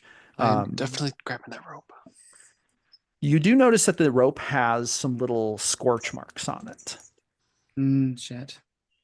Okay, who had the next highest? 17. 17. Okay. So if you're looking around and you're opening some boxes and stuff, you find two things. You find a blanket with a patchwork design in one of the little boxes, and it's very finely made, like an elven blanket, but it's like a child's blanket. So like, it's like not quite full size like a bed quilt, more like maybe what a child would be given as like a blanket when they're a child by their mother or something. And there's actually a symbol on it. It's the same symbol that you saw on Gideon O'Neill's front gate. A sprig of oak with some vinery. It seems to be a family crest. And you also find in another container a lantern. This lantern has a symbol of Ziliana on it. And actually, Shiori, this you do recognize. This is kind of commonplace. It's kind of symbolic of like finding their way in the afterlife. This actually might be a religious thing that Selvig found. Okay, who now? Dante, you rolled the net 20, right? Anlin got a 19. Delante, but and then Anlin got a 19. Okay. So But in a- Anlin, you find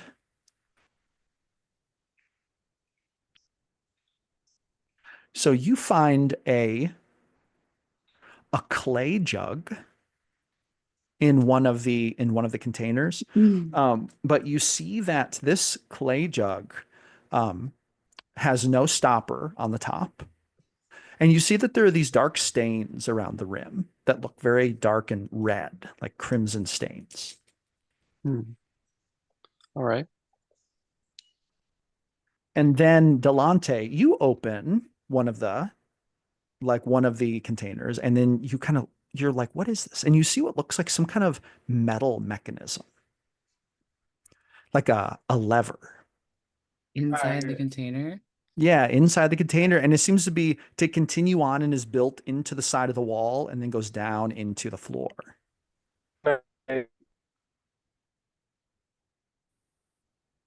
Froze up. Oh, we froze up for just a second. Oh, so yeah, sorry. Can I attempt to like pull the lever or Oh, yes. activate the mechanism? So you pull it and it's a little stiff, but then there's like a clank. And you guys notice that when he does that, like the whole, like your tremor sense, Anlin, like goes off and the whole floor kind of starts to shake. And then the sarcophagus starts to slide over. Now, when it's doing so, those of you who are on this side of it, which would be Shiori and Peter, you guys would want to kind of get out of the way because it's actually pretty forcefully rolling over. So you guys should roll a quick, like let's see, the Like acrobatics, an acrobatics check, just to make sure you don't get pinned. You have to beat an 8.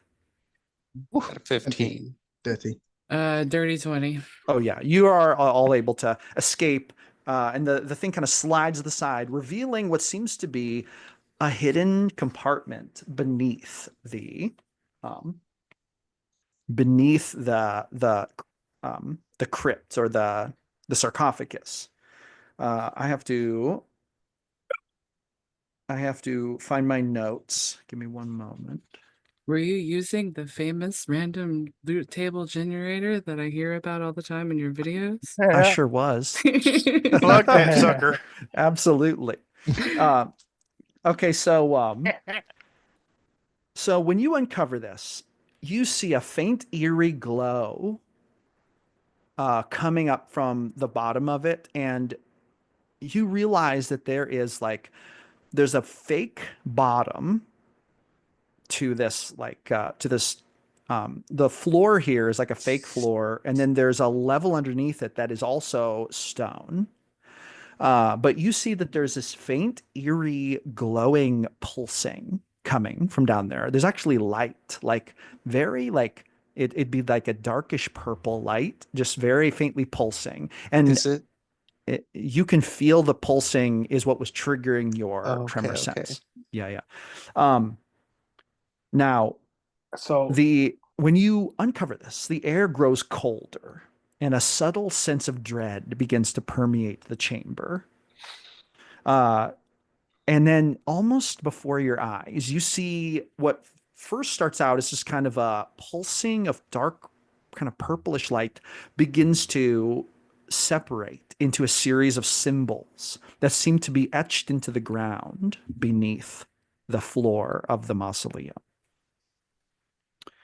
What would you guys like to do? And I should note that there's a great sense of dread when you look down into this like false floor down to the next level, which is about 2 feet below the floor. So it's not like another room down there. It's just like that this floor was built up over something. When you look down at that, the hairs on the back of your neck stand on end, and just like you get this tense tingling that reminds you a bit of what you felt in the church the first time you were attacked by the demon. Do do we have any more recognize the holy symbols? water? Well, so Anlin would sing this and seeing that it's does it look like a type of like crawl space?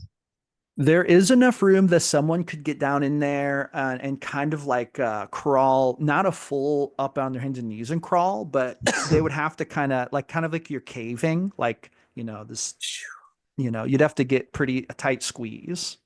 Gotcha. Okay. Well, so Anlin's gonna look around and be like, "Do I go down there?" Do we recognize the symbols? So that's a good question. If you want, you could roll either Arcana or Religion checks to see if you can identify the symbols. 5. Yeah, same. Oh, a 5. These symbols do not look like anything you've seen before. You said you got a 10, Delante? 9. Oh, 9. No, unfortunately, these symbols mean nothing to you. It's like, what is this? Like, I don't know what this is. I got a 14. A 14.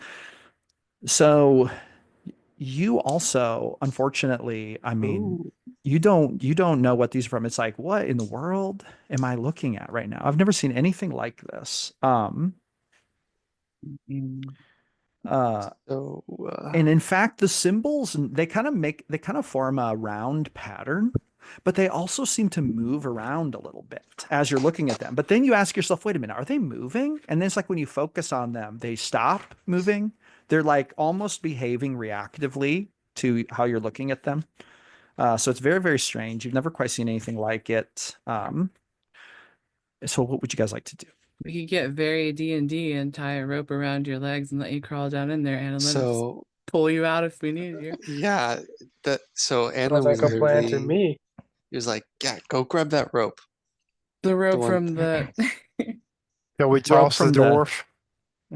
The Toss rope me. from the little holder.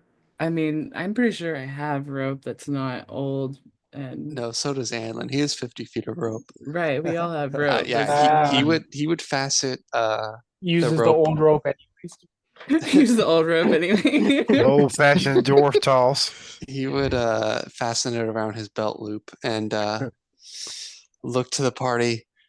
Remember my heroics. Do you He's have gonna does he have night vision? Or yeah, he's a dwarf. okay, Yeah, right, up to 60 feet. right. Witness me. Oh my goodness. Yeah. So you're holding onto the rope, or they've tied it to you? So it's tied to my belt rope, my belt loop. Okay, very good. We've all Yeah. got the other end, right? And then you're Mhm. gonna go crawl in there. Yeah.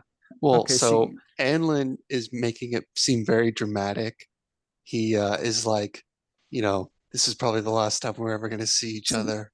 And he's like going down like each line and like saying, Shiori, I always admire your steadfastness and your professionalism. Delante, you saved my family's life. I'll always love you. And then what's oh my goodness, Selvig. I for some reason kept wanting to say Jay this whole time. Selvig. He's like, I've always admired your height. It's so intimidating.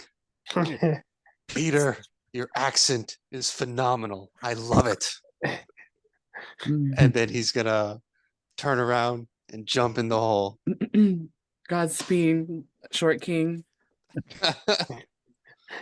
Gotta love the short kings. But then yeah, he like jumps, but just like, you said it's only 2 feet down, so it's just like dunk. Yeah. And then he crawls, and then he like leans down and crawls. Peter, you hear Samuel mutter to himself, "My God, he is kind of an adventurer." As if he would never have believed that the dwarf would volunteer to go do it. But anyway, so you crawl under there, and here's what you see when you get a full look. You see that this is a full, what looks like a ritual circle of sorts, etched into the ground. The markings carved into the earth here seem precise, like with precise angles, as if a lot of work was done to make them accurate.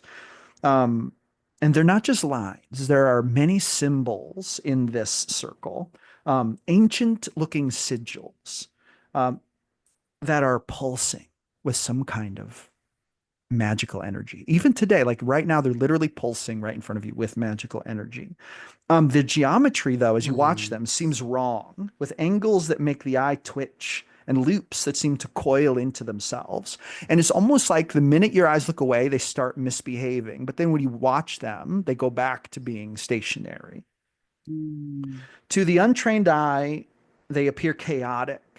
But you have a feeling that those versed in whatever forbidden arts these are contrived from would probably recognize them as whatever powerful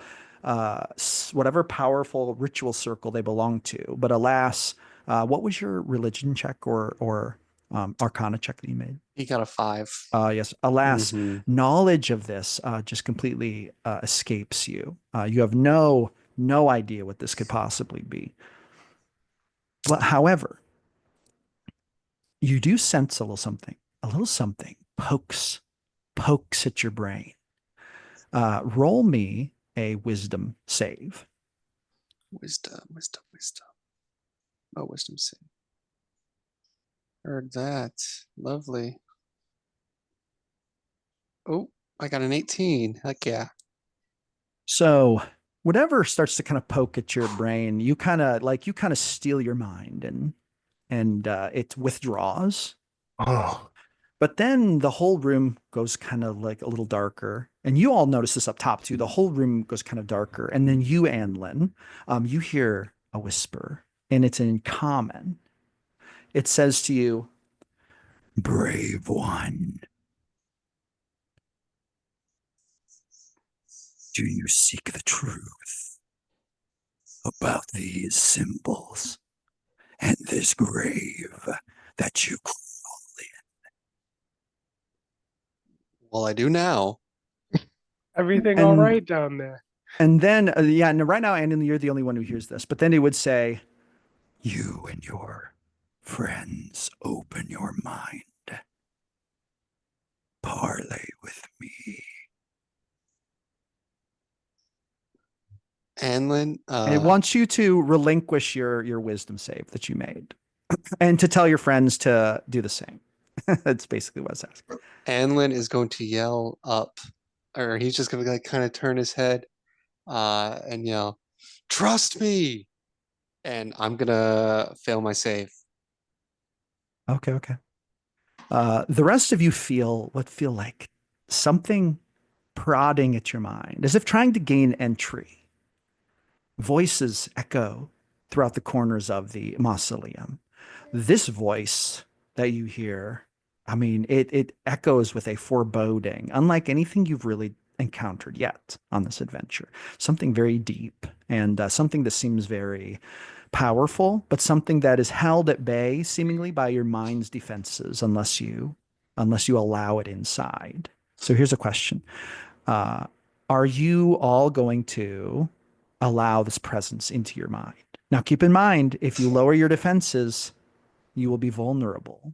Did we roll wisdom save that I just didn't hear? No, no, No, no. not yet. Okay. But you're basically getting right now. You can decide. No, heck, no. I'm rolling a wisdom save, or you can choose to just fail the wisdom save. Actually, you don't even have to roll a wisdom save because it's almost like it's asking for consent. It's not even really challenging your mind right now. It's not trying to like force itself inside. With everything we've been through, I trust him.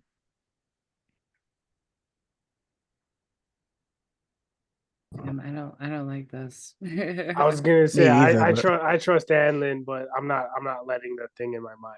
Okay, so Delante's like, no, heck no, and he's fortifying his mind against whatever this is. Demons do Would not anyone enter my mind. would anyone else like to follow suit? Selvig is gonna back up against the wall and sit down on the floor and let it in. Okay, so Selvig and Anlin have decided to let it in. How about Peter? I'm letting it in. How about Shiori? You know what? I think I'm gonna stay on the safe side with Delante and be here to like wake people up if they get possessed or some shit. Okay. So Delante and Shiori, you two should roll a wisdom save. Oh man, what did I miss? They're still determining if they're going to roll their wisdom saves or not. Okay. And Delante and Shiori have determined they're going to try to resist whatever this is. 14. 14? Okay. 18. So you two are here, and then it's almost as if you hear this, just like this dissonance of laughter and this cacophony of voices in the corners of your ears. Peter and Selvig, you feel like almost like your vision kind of starts to go dark, and then you feel like fingers running down your faces. Now, Delante, you feel this as well. However, your mind, you rolled your will save, so you're resisting it. And when you resist, you feel the fingers pull away, and then they come back. And now you feel they are trying to force their way into your mind. You realize that whatever guise of friendliness this thing had, it was a lie because it's trying now to force its way into your mind. But you are able to resist. Shiora, you feel these tendrils climbing all over your mask, and something starts to slowly try to pull your mask off while you're here. Are you going to try to like grab it or do anything about it? So there's something physically actually pulling it off? Yeah, well, if you look, you don't see anything, but you feel what feel like fingers, and you feel it lifting off your face as if by an unseen force. Okay. Yeah, no, I'm gonna resist it. Okay. So just roll it'd be an acrobatics check just to grab Okay. your mask before Okay. it comes off. That's easy enough. I can do that. Yeah, 22. Yeah, so you're just like you kind of grab it and you kind of feel it tugging, but it's not like gonna yank it from you. It's just like a light weight. But whenever these things start to happen, Peter and Selvig and Benjamin, you guys start to hear some words. And I'm going to read this to you real quick. Gotta find. Give me one moment to grab the right note here.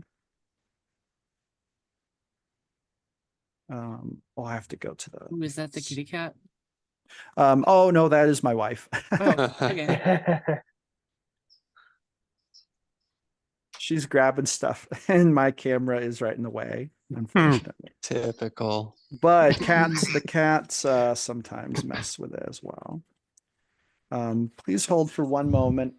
So While who I, all grab- failed their save? Did anyone voluntarily fail their save? I relinquished. Nice. Thanks, guys, for trusting so. good old Anlin. which was a Don't let us bad down. choice. I don't think so. This is gonna pay off. We're gonna get some good information. I did Some demon's not gonna mention be able to grasp. Is not gonna be able to pull us to the other side without without a fight. without consent. Without Right, you consent. literally gave permission for No, us to no. come into your brain This like a is a vampire. conversation. This is a conversation. So, Anlin, like your vision goes dark. Lovely. And you almost feel like you're standing in a dark room. And in front of you, there is this fire that erupts. And you hear a scream. And as the fire erupts, you hear a voice. And you sense this presence walking around you. And you sense it saying, let me think about the best way. It would say, "You seek answers. Tell me, what is your most burning question, dwarf? Mortal dwarf."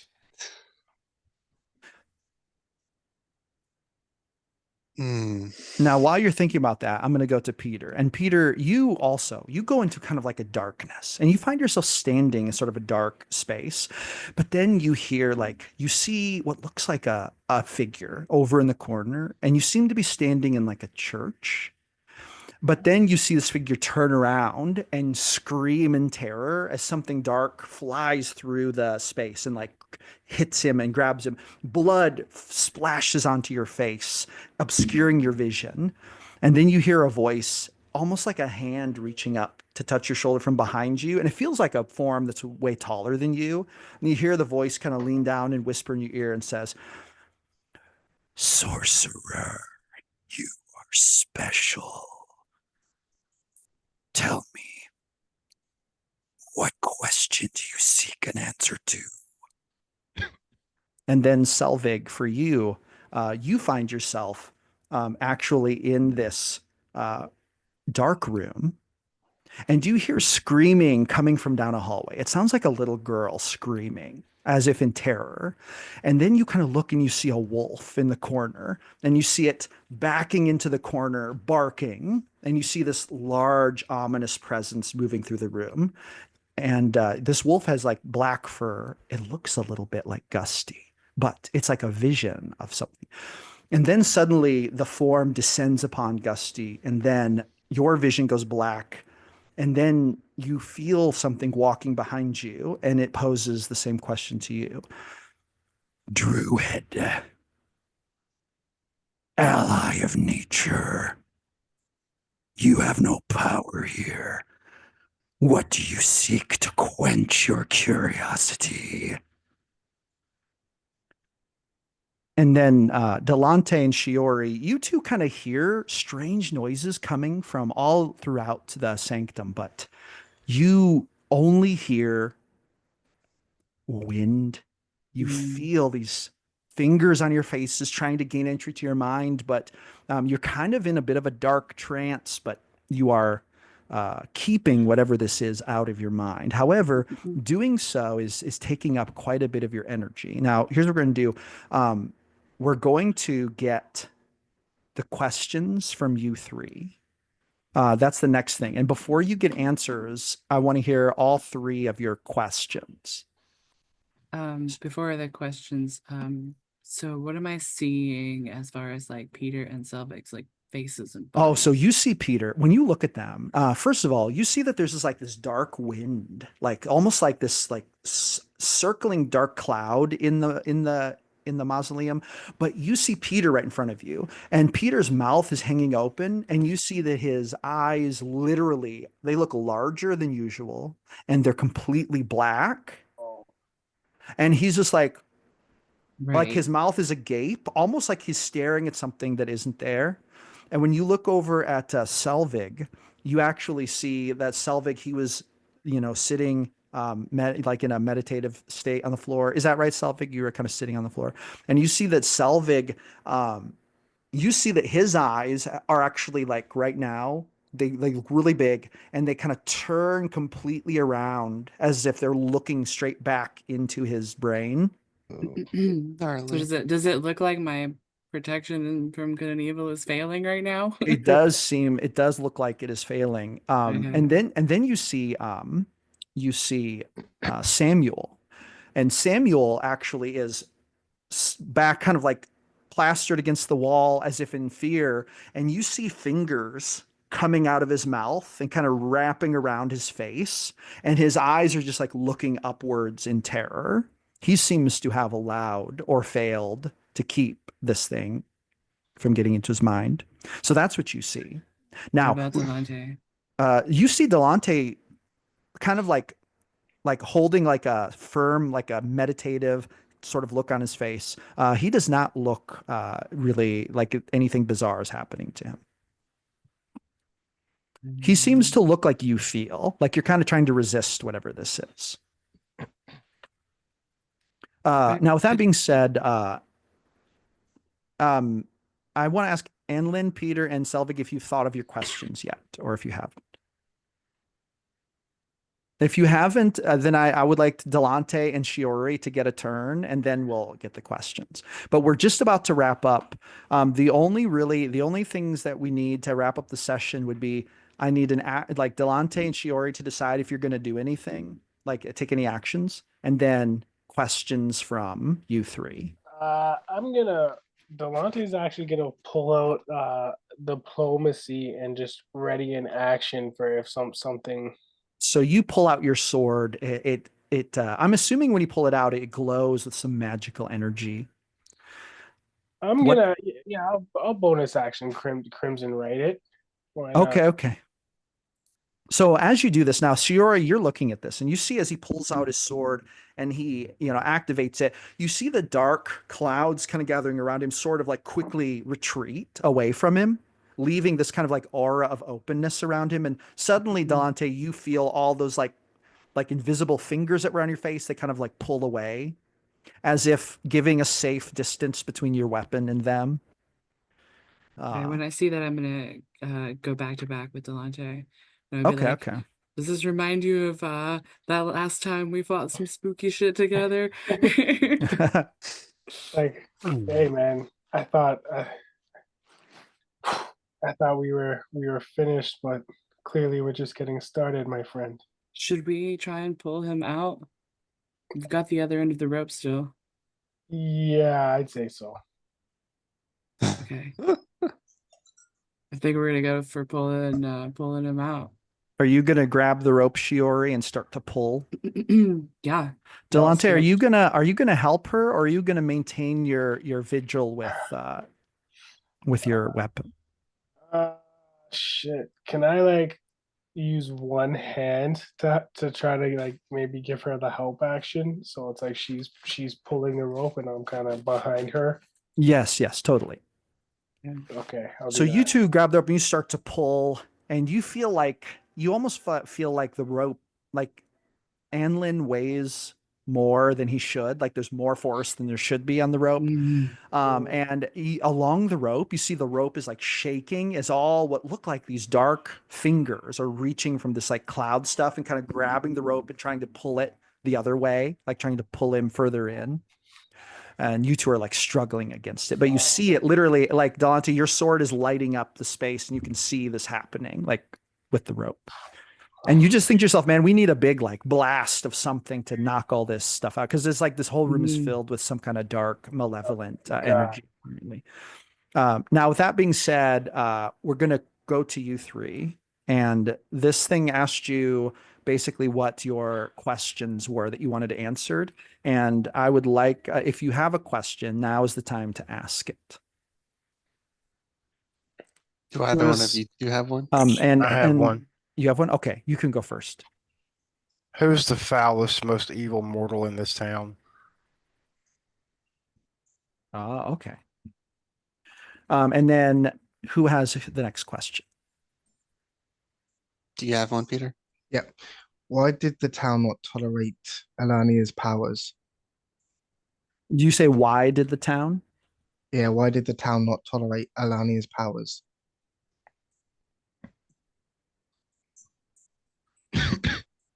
Okay, and then Anlin, do you have questions? Yes, he is going to ask, what is the true nature of the high priestess, or like what is her true uh intention or agenda? I feel like she's got something else going on. Good, very good. Also, what the hell are you? And then it kind of chuckles. Only one question. And That's then what Anlin does. now, now at this point, Delante Yeah. and Shiori, you feel a tug on the rope. You hear Anlin slide underneath the thing, like it seems like he's sliding somewhere, and you're not sure where. You also see that there's this like sort of like you kind of feel this wind starting to blow down into the hole beneath the mausoleum, and you two can roll a strength check to try to keep that from happening, whatever it is. But it seems like something is pulling on him very hard. Hold fast, guys. Come We're on. we're losing grip, eh? Okay. So I need a strength check from both of you, and let I'm me tell looking to you. see if I have Actually, any I'm luck. not gonna. It's gonna be a secret DC. I'm not gonna tell you what it is quite yet. Can But I'll also say use this. athletics, perhaps, or is it just straight strength? This would be a straight strength, actually. Yeah. Okay. Now, I will say one other thing before you tell me what your strength checks are, because this is kind of important. Now, both of you have been around. You've had adventures, right? You've done things. You hear a new noise coming from underneath, like where Anlin is, though you can't really see down there, but you hear something. You hear like a zapping expansion of some kind of energy, and you recognize the opening of a portal. Like you kind of are afraid Anlin is down there and that there's also a portal down there and something is pulling him. Okay, strength checks. Go. Okay. 13. Lovely. A 13. Plus, all right, I'm rolling Delante's out. dainty little hands can't hold on to the rope. They need a sturdy dwarf up there. 17. 17. Okay. Delante 13. This is why you don't indulge in the finer things, Delante. You lose your callus. You said 17, Shiori? Yes. Okay, so you're pulling, and Delante, your feet are literally kind of sliding across the stone. Shiori, you're pulling. You're like, oh my god, why is it so hard to pull? We just lowered him down there, and the cloud is billowing. You hear the noises. The darkness is trying to encroach upon you, although Delante's weapon is keeping it back. Peter's eyes are getting bigger. Selvig's eyes are rolling back even harder. The hands are coming all the way out of Samuel's mouth and wrapping around his face. And before we have the answers to these questions, or before you determine the result of your strength check, that is where we're going to leave it for tonight. Yeah. We are going this is going to be a continuation to be determined in the next episode. Oh my god. All Should right. have Screen given cuts. Annabelle The a screen hug. fades to black. Screen To be fades to continued. black. Oh Like- Lord. Diplomacy's like dragging it in Yeah, the. I'm fucking. I'm He's trying. gonna I'm- stabbed into the ground. Yeah, one hand stabbing it into the another hold rope. Hell She's yeah. in front of me. Like, We need a Winchester. All right. Oh man, I think I need to roll up a new character sheet. I may have killed myself. If those rolls didn't go well, it might not Oh, be no. good, but we will see, because I know what the DC is and I recorded their checks. You will know next episode. Gasp. That's Um, wild. Thank you all so much for playing. Thank you. No, thank that's you. good. Yeah. That was Nice. freaking awesome. This was great. Yeah, Yeah. that was amazing.